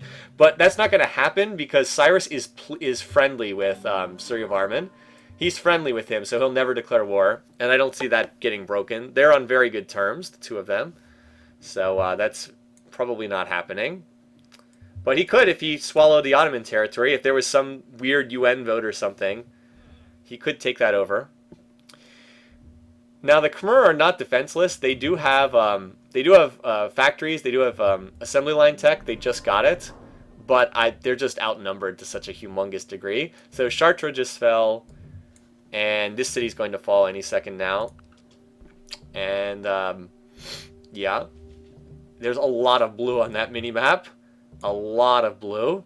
So note that the main attack... Alright, and the next vote's for open market trade routes, which is totally irrelevant. Note that there's still tons of cabs. Wow. How many units are in this stack? Hold on. I want to see. Debug an archer on that tile. Oh my god! So if you're curious about how many units are on that tile, that's how many units are on that tile. It's all calves and rifles. That's hilarious. That is a big stack. Alright. I was just curious. You can't always get it. Sometimes just seeing the number isn't enough. You need to see it in graphical form. Alright. Well, that was entertaining. Surya Varman has not played well. He's had a poor game. He wasted all his time off attacking Washington down in the tundra. Alright, so they voted in the open extra trade route. So every city gets an extra trade route, I guess, next turn. Yeah, this stack is... Holy crap. It's a lot of them. Nah, the archer doesn't... I just debugged in an archer for myself. I didn't give them an archer. I debugged in an archer for myself, and then I just deleted it. That won't mess up the AI coding. That should have no effect whatsoever. Anyway, so this city, which I can't pronounce, Bantier Cadet, has fallen. And they're actually, and Cyrus has gone to state property, which is the civic he needs. Boy, would you have ever thought that Cyrus would be capturing cities way over here on the eastern side of the map? His capital is down here. It's just ridiculous. He's getting such a long, drawn-out territory as well. Anyway, so Cyrus... whoa, Cyrus doesn't even have assembly line tech yet. Wow. Huh. Unfortunately for him, Pakal's on robotics, so yeah. Pakal is so far ahead in tech. It's just no way to stop him at this point. He'll have mechs infantry running around in a minute once he finishes robotics. Cyrus really can't win domination. He's just not going to have enough territory. See, here's Cyrus, and he is... oh, wait, no. He's only cautious with Suleiman. Okay. Wow, so... oh, he's friendly with Pakal, but he's only cautious with Suleiman. So, if he takes out Surya Varman, and then he takes out Suleiman, he could win this game by domination. He could. But I don't think that's going to happen, because I think Pakal's going to win by spaceship before that can happen. Even though that is a lot of cabs running around. I still think that he can't do this conquest fast enough. Oh, I mean, he'll finish off Surya Varman, but I don't think he can finish off Surya Varman and Suleiman before Pakal wins by space. I don't think that can happen. Yeah, Surya Varman, he just... I mean, the problem for him was he spent all that time attacking attacking Washington, and he got nothing out of it. Alright, so they decided to hold a vote on the exact same resolution that just passed. Look at this. Pretty much all of yeah, that's Chichen Itza just hit legendary culture. But again, as I said, the Mayans do not have a third city. Their third city is Uxmal, which they need to hit legendary culture, and it's 150 turns away, so that's simply not happening. By the way, look at the mini-map. I don't know if you can see this, but the entire red territory of Surrey of Armid is just blue dots at this point. Nope, there's no diplomatic penalty for being ahead in the space race. The AI doesn't. The AI just builds its own spaceship. It has no clue what anyone else is doing in terms of spaceship. So, nope. Alright, once again, they vote through the exact same resolution that just passed. Here's a mech infantry. One of Pakal's super elaborate toys. Now, he's going for artillery, which is a waste. The artillery, I don't believe that that's on. And there's the internet with Al Gore's face. I don't think artillery is a mandatory spaceship tech, so he's researching something he doesn't have to. There's the Doom stack right there. How many units are in it? 78. Pretty good, but there's a whole bunch of other units running around. Also, this territory is getting pillaged something fierce. The only reason why more cities haven't fallen yet is because there's infantry defending them, because Surrey of Armid did manage to get up to infantry. No. Wow, they all want me to sign defensive pacts. Sorry, buddy. Not going to happen. Yasad Harapura should fall as soon as it gets attacked with that humongous stack. Yep. One thing that's helping Cyrus is he actually does not have siege units in his stacks. Like, it's all cavs and rifles. So he doesn't stop to bombard the cities with siege. He just attacks and takes the cities out immediately. There's no wonders in this city, but it's actually not that good as far as capital cities go. Oh, well, that just happened. So Pakal has decided he wants it to be down to just 2 people surviving at the end of this game. Pakal's decided, guess what? We're only going to have 2 people alive at the end of this game. So why did he do that? He did that to take out Washington. He just took that out. But Suleiman, his days are probably numbered here, considering he's up against mech infantry and he still doesn't have factories yet. It's mechs against rifles. There goes the domination win. Yeah, we're going to have this game split between 2 leaders by the end of this. I think we're only going to have 2 survivors and no one going to the wildcard game. World War I, yeah. Or something like that. They're not going to be much left. Tanks, mechs, this is not going to end well. Oh, Pachacuti has died in combat. So here's the Ottoman stack. I don't know where the Egyptian stack is. It's probably down here attacking Washington. Something like that. See, and here's another cool thing in the late game. See, the destroyers are actually bombing out the defenses of these cities. The ones that are on the coast anyway. Where are all the Egyptian units? Oh, there's some up there. I guess he hasn't gotten his big stack up there yet. There's got to be some huge Mayan Egyptian. I referred to Pakal as Egypt. There's got to be some huge Mayan stack somewhere around here. Waiting for the nukes, yeah. Well, the Manhattan Project has not been completed yet. So, not yet.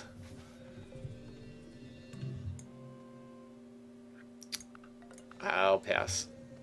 Ooh, and he's got gunships, too. So, one thing that you tend not to see if you're playing single player, because typically the AI is not backwards enough for this to happen. But one thing that you can see in these AI games is gunships actually combine really well with paratroopers. Like, you move in the gunships, which have 4 movement. They're 24 strength, 4 movement.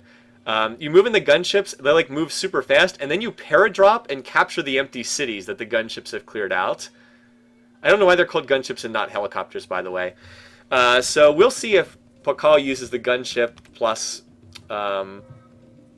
paratrooper combination. The AI likes to do that.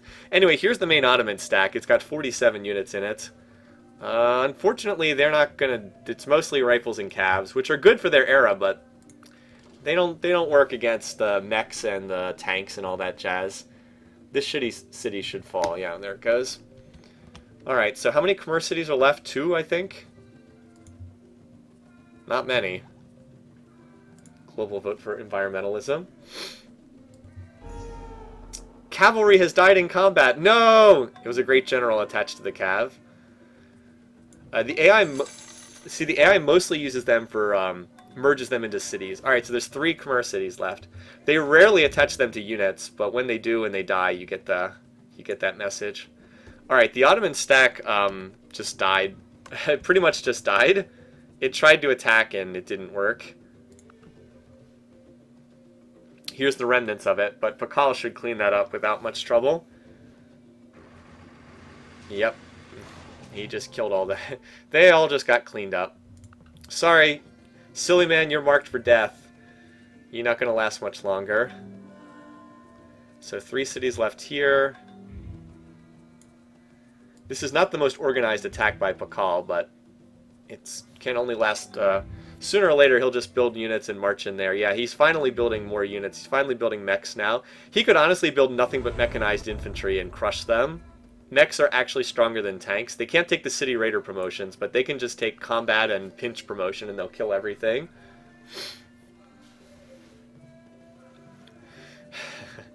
8 out of 10 for builds wonders. Yep.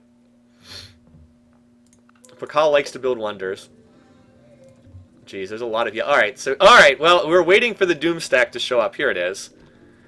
Only 69 units, but it is very advanced. Only 69. I bet he's been upgrading a lot of his units to mechs over the last couple turns, too. This city's still holding out for the time being, but, well, Pakal, you know, one thing that's happened is Pakal's spaceship progression has slowed down because he's stopped building research and he started building units, but he's still on pace to launch a very fast spaceship. I wish I'd gone a little lower with my victory prediction there. Alright, so yeah, this city is going to fall. Haralaya. I don't know how to pronounce that, unfortunately. The Khmer cities are not the easiest for a Westerner to pronounce. Ooh, this city... Wow, he sent a lot of cabs at this city, and didn't really work that well. The machine guns kind of tore them up, but it's just a weight of numbers thing at this point. Sooner or later, Cyrus will finish off the remaining cities. Meanwhile, look at all these tanks and mechs running around. It's like, meanwhile, in Ottoman territory, yeah, some brave defenders in this city, in Konya. Very brave defenders there. They gonna die. This map will end up like the Maryland state flag. Well, except for the weird colors. Yeah, you're right. It's gonna have, like, corners. A little bit like that. Oh, we urgently request Mighty India's assistance. You know what, Pakal? Oh, it's Angry Pakal. Yes! We got Angry Pakal. But you know what? I think you got this one, buddy. I don't think you need my help. I think you can do this one on your own. We got to see Angry Pakal, though. Anyway, there's only one city left for the Khmer. My prediction to win this game. Didn't happen. Sadly, it did not happen. I did not think we'd see Cyrus win taking him out, but there it goes. Suryavarman falls, turn 288. Cyrus doing the deed. As even more... Wow, I'm just watching the mini-map, and there are, like, paratroopers falling. There are paratroopers dropping in everywhere. Jeez, look at all these units. Alright, first let's get to the Khmer. We gotta mark them in. Suryavarman dies, turn 288, I think it was. 289. Jeez, that didn't take very long, did it? Turn 289. He had a rough game. Not the way I thought that was going to go. Cyrus picks up a kill. And then there were just 3 left, plus the silly. He's been building Angkor Wat in his capital for, like, wait, where is that? Oh, I guess he was doing it for a while.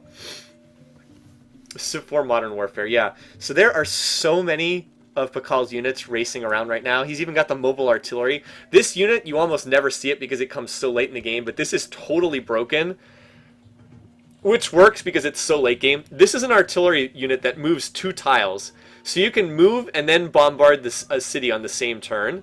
Like, it's a catapult that can keep up with the horse archers, basically. It's ridiculous. This unit is crazy. But a lot of the late game tech toys are like that. Anyway, so just let's zoom out. I'm going to zoom out here, and we're just going to watch these units roll across the border. Okay. Let's just watch this, shall we? Ah! Okay, what was that? Alright, maybe that was too far. How can I zoom out and also advance the... Whoa, what the heck was that? Alright, flying camera seems to be experiencing some problems. I don't know what's going on. Come on.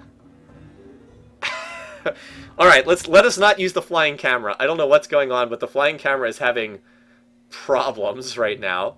We'll just keep it at this level. This is like max zoom out before getting to the cloud level. Alright, let's just watch Bakal move all his units, because he's got a lot of them. Alright, when is it? Alright, now it's his turn. So, did he take Ankara? Nope, not yet, but it's completely empty. Jeez. So he didn't take the city, but his gunships did kill everything in it. Yeah, the camera hates me. He also rolled forward and took this city up here in the north. And he finished the space elevator. It's just like a wave. If you can see on the minimap, it's just a wave of yellow. Like, you can't even see anything else. It's just yellow on the minimap. So, yeah. He'll take Ankara, and then he'll leap forward and just keep rolling. That tide of yellow death will just keep going over the minimap. Does someone jack my frequency? What does that mean? Oh, yeah. Maybe the satellite crashed. Alright, yeah, so Konya's fallen, Ankara's fallen, Istanbul is under attack, Edirne is falling. Poor silly man. He controlled this, lost it to Genghis Khan, got it back again. The tanks are rolling forward up here. It's just an all-out assault on all fronts. This is like in the winter of 44-45 when the Soviets just poured across the Eastern Front and just like completely rolled through Eastern Europe. That's the best reference I can think of this. Just like a massive, like an entire front of thousands of miles just rolling forward constantly. Absolutely nothing able to stop them. Jeez. Well, it won't be long now. It's just watch the ass kicking. That's about it. Nothing can. I don't think anything could stop this. Even Cyrus would be hard pressed to stop this. Everything is so technologically advanced. Cyrus is just now unlocking. Yeah, it looks like a Civ 5 invasion because there's a unit on every tile. Oh wait, there's actually like dozens of units on all these tiles. Basically Gulf War II. All right. Well, Cyrus has started the. Finished the Apollo program. Guess what? You got the pyramids and Chichen Itza, both obsoleted. Well, that's not true. The pyramids never obsolete, but their function is obsoleted. Suleiman's like, I want to convert back to Buddhism. We remember when we were all Buddhist friends? Yeah, that was a while ago. Bakal's in free religion now. So Bakal, he needs to finish this war because he hasn't been building spaceship parts because he's been at war. Wow, he's rolling over in the west, too. I didn't even see that. He also killed everything in Old Sarai except the catapult. Jeez. He's also incorporating creative control. Well, he is building the spaceship engine. How many more techs does he still need? Alright, he still needs to build a few more techs, though. Where is he on the tree? He doesn't need too many more techs. A couple more. He needs ecology, and then he needs to get to genetics to build the stasis chamber. But that's... Oh, and he needs composites. That's why he's... Okay, 1, 2, 3, 4. He needs 4 more techs, but I bet he researches stealth because he's at war. And that's an unnecessary tech.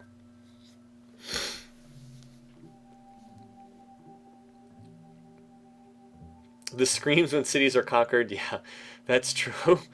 I always get freaked out by the war horns when the war horn plays. He killed all the defenders in this city with his gunships, and there wasn't anyone available to move in. So, yeah. Not much left now. Just 4 Ottoman cities left. And that'll be down to 3 at most this turn. No. VE Day was May 8th, 1945. Victory in Europe Day, May 8th, 1945. It was definitely not 1944.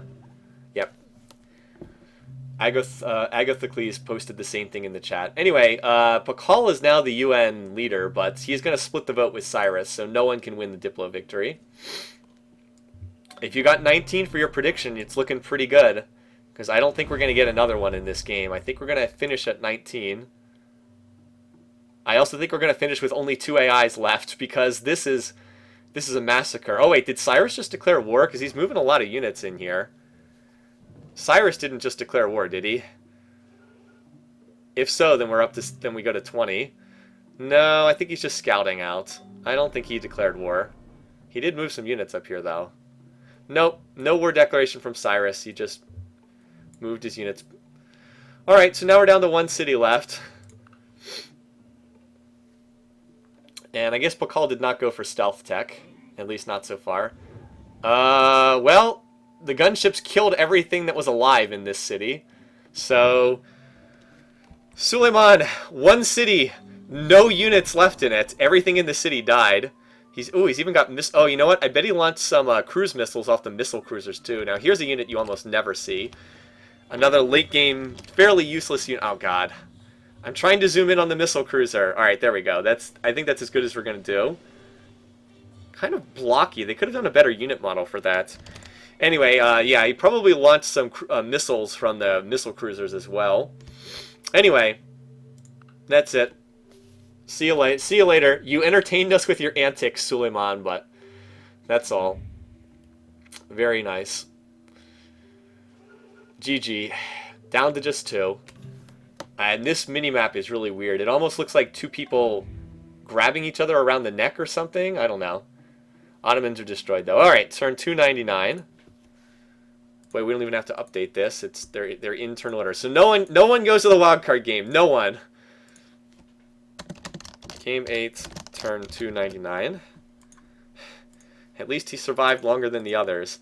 And Pakal, he didn't do much. He spent most of the game at peace, but once he decided to go to war, he didn't mess around. He got 2 kills here.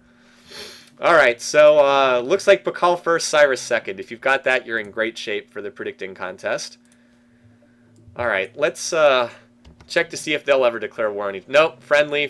They'll never declare war. All right, so we will not see another war here unless they get caught spying a gazillion times, but I doubt that. Nope, looks like this is going to be a. Looks like this is just going to be next turn until the spaceship win. Looks like it. It would be awesome if they did declare war, but it's not going to happen. So Pakal is in the process of building his spaceship. Let's see how much longer it takes. He's on genetics. Well, he has to research composites, and then he has to build the spaceship parts, and that's it. So I'm guessing that we're going to see the spaceship around. I think he builds it around turn 308 roughly, and I think it gets to Alpha Centauri between 315 and 320 is when I think it gets there. Something like that. We might as well watch to see when he finishes these spaceship parts. So yeah, he's still got to build the casings, but they're inexpensive. He'll build them quickly. Actually, he might get it done faster than that. Let's see what techie research is. His research is absolutely ridiculous at this point. Alright, free speech, whatever, that's fine. Alright, so he's on researching composites right now. Which is kind of silly. You should research, you shouldn't delay laboratories that late, because laboratories increase your research rate. So it's foolish to delay laboratories. They should be like one of the first techs you go for in the spaceship race. But whatever, it doesn't really matter. Yeah, we should look at. Well, let's give him a turn or two to finish his laboratories, and then we'll check. Give him one more turn to finish his labs. All right, we'll check here.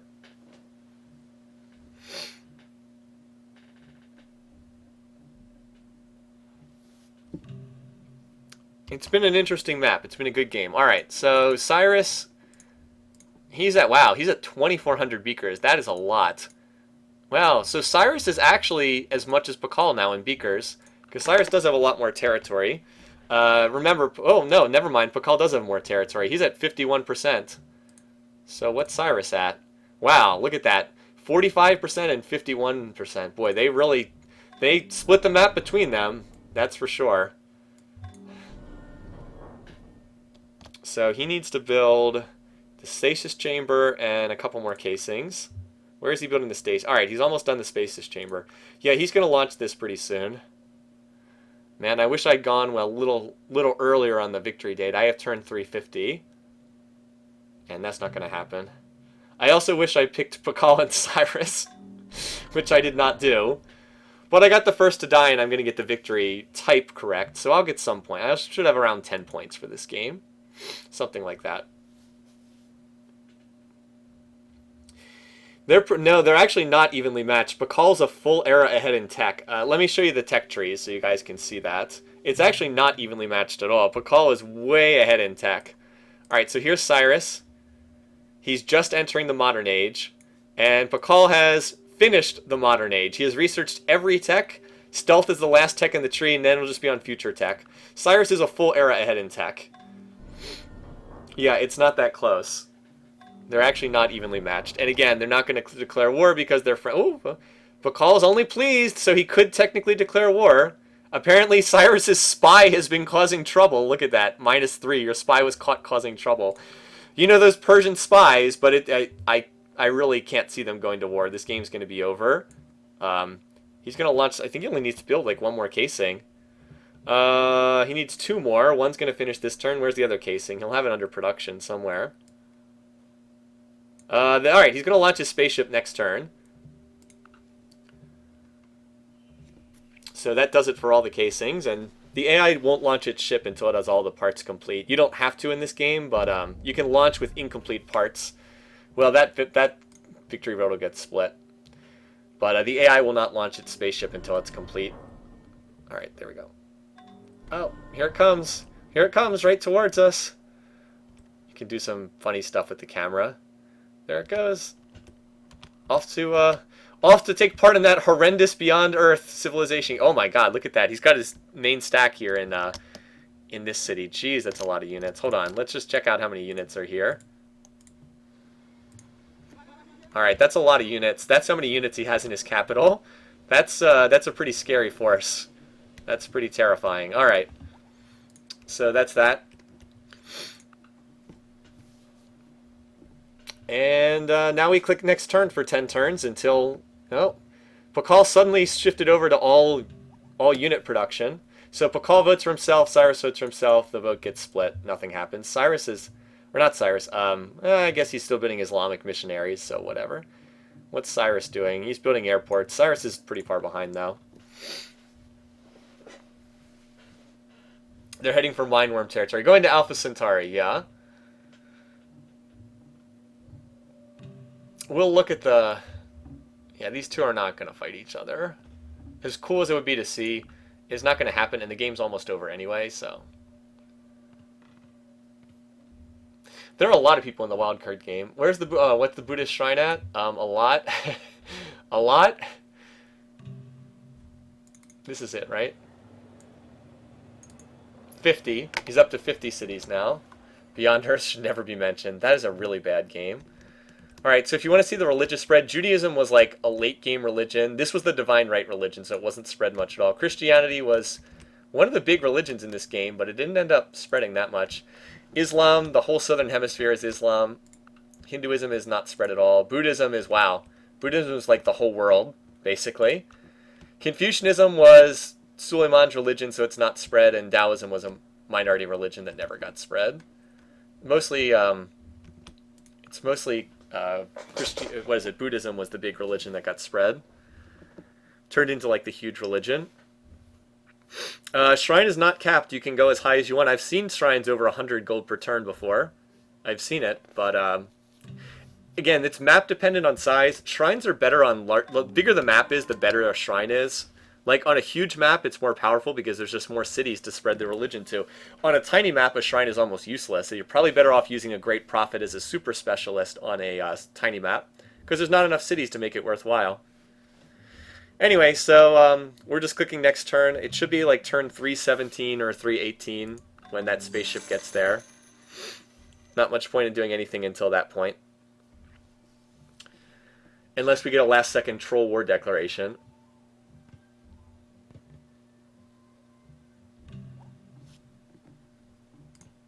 I don't think that's going to happen, but you never know. That's why we keep the war declaration as counter as a scoring condition, because that means there's always a chance for that to change on a turn-by-turn basis.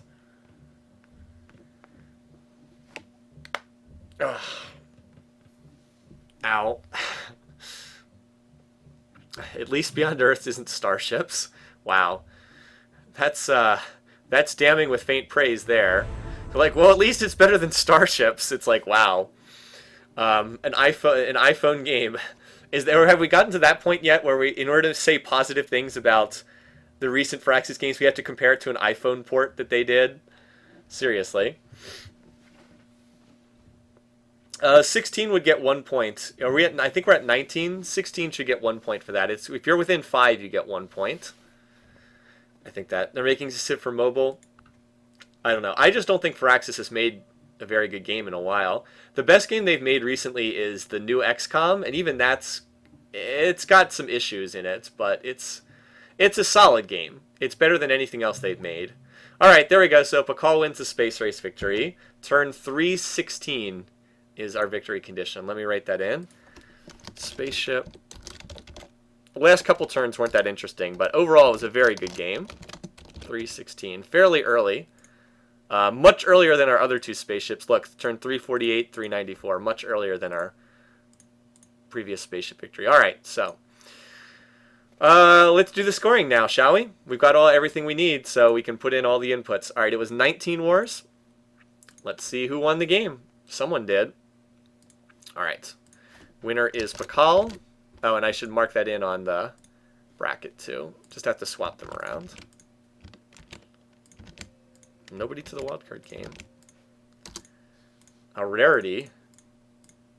But at the end of the game, Pakal and Cyrus were both out for blood. All right, so Game 8 winner, Pakal, goes in here. Game 8 runner-up, Cyrus. And we've actually got the matchup for Game 1 set. Pericles, Catherine, Caesar, Boudica, Tokugawa, Cyrus. Interesting. It's a weird field. So Pakal goes into a game with Waina Kopek, Shaka, Ahsoka, Brennus, and whoever is the runner-up from the wildcard game. And over here we have Gandhi, Mansa, Mao, Ragnar, Kubla Khan, and whoever wins the wildcard game. That should be another interesting one too. All right, scoring. Pakal, Cyrus. Number of wars was 19. Victory type was spaceship. Victory date was 3/18, 3/16. I just wrote it down and I already forgot. All right, and that should give us all the scoring. So, line them up. Sort. All right. Pliskin, you are our winner for today's game. Congratulations. And Parkin in second place with 20. First place prediction. So we got Pakal correct for the winner. Washington correct on first to die. 2 points off on number of wars. Got the spaceship and got the spaceship victory type. And within 4 turns for the victory date. That's very good. Parkin actually missed on the circuit farm. Did anyone land all 3 of the leaders? Get the Pakal plus Cyrus plus Washington pairing? Someone probably did. I don't know if anyone did, actually. Because that's the 15 points there. I guess not. I don't think anyone landed all 3 of the leaders, which is kind of interesting. Very nice, though. Okay, so Senior Pliskin in the chat. Pliskin for this. Yes, you're the winner. 21 points. Congratulations. There are about 100 people with entries, so that's pretty tough to do. That's not easy. And then we had we had 2 Pliskin entries. What's up with that? Why do we have 2 Pliskin entries there? That shouldn't be. What's the difference between these two?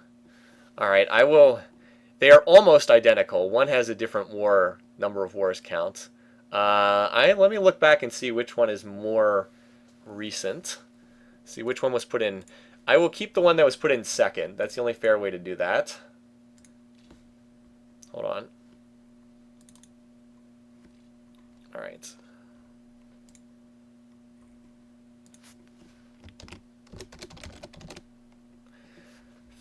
All right. Sorry, the better scoring one actually was the one that came in second. Unfortunately, I'm going to have to take the second one. I take whatever was more recent when we do these entries. Sorry about that. Unfortunate, but I can't just give you the. I have to take the one that went in second, and this is the one that went in second. This is the one with 22. Otherwise, people could just keep putting in as multiple entries until they got it right. Sorry about that. But guess what? 19 points is still a really good score. So that's really good. Yeah. It actually does not delete the old one. Sorry about that. But 19 points is still excellent. No, don't DQ. I take the most. If someone puts in 2, I take the most recent one, whatever was put in second. That's still an excellent score though. So 19 there, and then 18 for Luke T, 17 for Westbrook Gower's God Awful Shelf. Good scoring. Very nice there. Let me see where my score is. Also, we'll scroll down so people who are cut off the list can see. All right, I thought I would be at 10, and that's exactly what I ended up with. I'm sure that's right in the middle. That's probably right around the average score for this game. Hopefully people who are watching can see where their number is on the screen here. I'll give you another second to look at that. Then we'll scroll down and see the bottom of the list. Let's go ahead and check that out.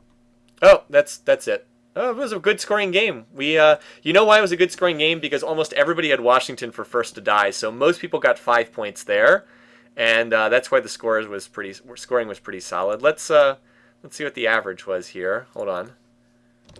Give me an extra average. Okay, equals average. At least Excel is easy to do averages in. B5 to the last column. B5 to B100. 10.2. So yeah, my 10 points was very average, right where everybody else was. All right, now let's check out the wider scoring contest. Let's see. So we already have scores added in for the game. We'll just sort the scores again and see what total comes out to. All right, so Vergalo is still in first place with 89. Remains in first place. Was in first place before. Nope, I wanted the chat. Here we go. Vergalo remains in first place. Leon is, I can't remember where Leon was, but has moved up near, is very close to the lead as well. I am still tied for third. I was tied for third. Actually, I think I was tied for third with Leon in the previous game, but I could be... No, anyway. Anyway, I am tied for third right now with Godzak. I can't remember exactly what it was previously. Neophobos, who did not enter a prediction in the first 2 games, has the highest average score here. Actually, let's update the averages as well. I might as well do that. All right, hold on. This is easy to do. Sum divided by count. All right, so we'll update that. Actually, I think Neophobos' average went up because he had another 14-point game. All right, paste. There we go. Update the average score as well. Okay, there we go. Yeah, so Neophobos is doing really well considering that Neophobos didn't even have an entry for the first 2 rounds. Probably has the best overall submission of anyone near the top with that 12, almost 13 points per game. That's really impressive. Also, you can see at the top, Jason, ASM, Rayson, Tenacious Paste, Old Harry, Anton, Hesmer, Gowers, Husi, and then we have a whole bunch of people in the 60s following that. A couple other people that have missed a round or 2 here and there. If you have a 0, that means you got no points. If there's an empty blank space, that means that there was no submission for that particular round. So yeah, and then you can see the scores go down from there. Basically usually getting around 8 points or more is a really good score for a game. Obviously getting double digits is better, but you know, if you're scoring 7 or 8 points, you're doing pretty well. It's hard to score points in this. If you look at the averages, most people are, 8, 6, 7, especially if we go down, the averages decrease on here. So yeah, most people are around, the average is mostly around 5, 6, 7, 8 points per game. It's hard to do. And of course, the more rounds you predict, the harder it is to have a high average. There's a nice average score here, although it is only 2 games, but that's still really good. And it's like, if you only play 1 game, it's easier to have a high average. And we've got to divide by 0 here. There we go. Oh, hey, Pargan had a good game. Let's redo that. Put him in the proper place on the... All right, that'll sort that, and it jumped up from 200th place to 131st place with 1 entry there. We will also do a competition just for the playoff scoring for anyone who got here late and obviously wasn't able to do like game 1, 2, 3. We'll do a competition just for playoff scoring as well. So if you got here late, you can see your playoff score. And of course, this spreadsheet will be uploaded tonight. And of course, this spreadsheet will get uploaded tonight, so you can download it and see it, in more detail. What turn was this finished? 316. 316. Yep. Alrighty, so that'll do it for this particular game. I'm going to let you guys watch the replay. I'm going to get a drink, and then we will do the map creation for our gigantic wildcard game. Oh boy. Well, this will be interesting. Let me get them in alphabetical order first. Alright, Augustus. Who's second? Darius. Oh boy. How many do we have? Is it 11 I think we have for the wildcard game? Oh boy.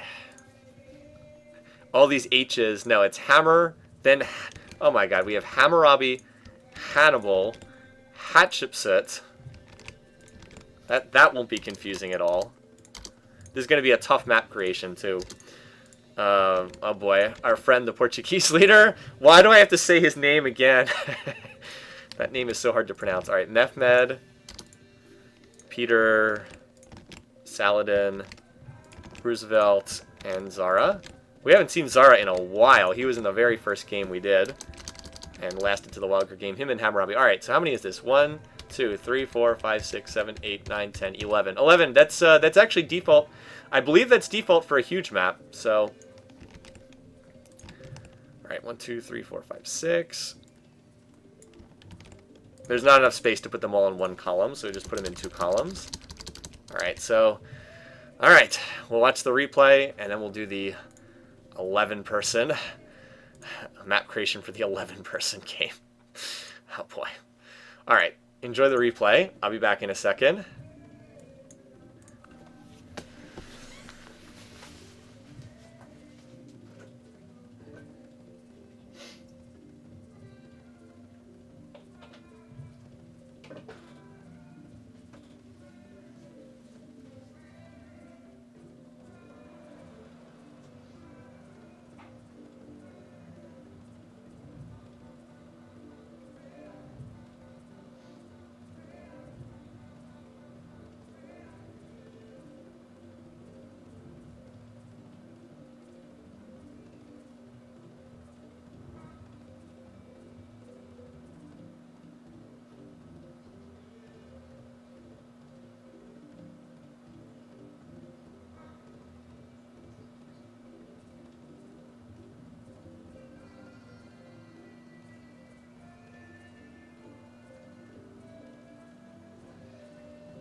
All right, where are we? Wow, this was a long game. It's still not taken over yet. You guys think large instead of huge? That's a good suggestion. What if large with maybe large with low sea levels? Maybe large with low sea levels. I can see that working. Huge is pretty enormous. Wow, anyway, so here you see the rapid demise of our final couple leaders here at the end of the game. Boy, they... just a giant blob of yellow expanding across the map. What a... Yeah, so there's that bizarre misshapen Maryland flag. It doesn't really look like the Maryland flag, but I suppose it's close enough. Why do wildcard at all? Because,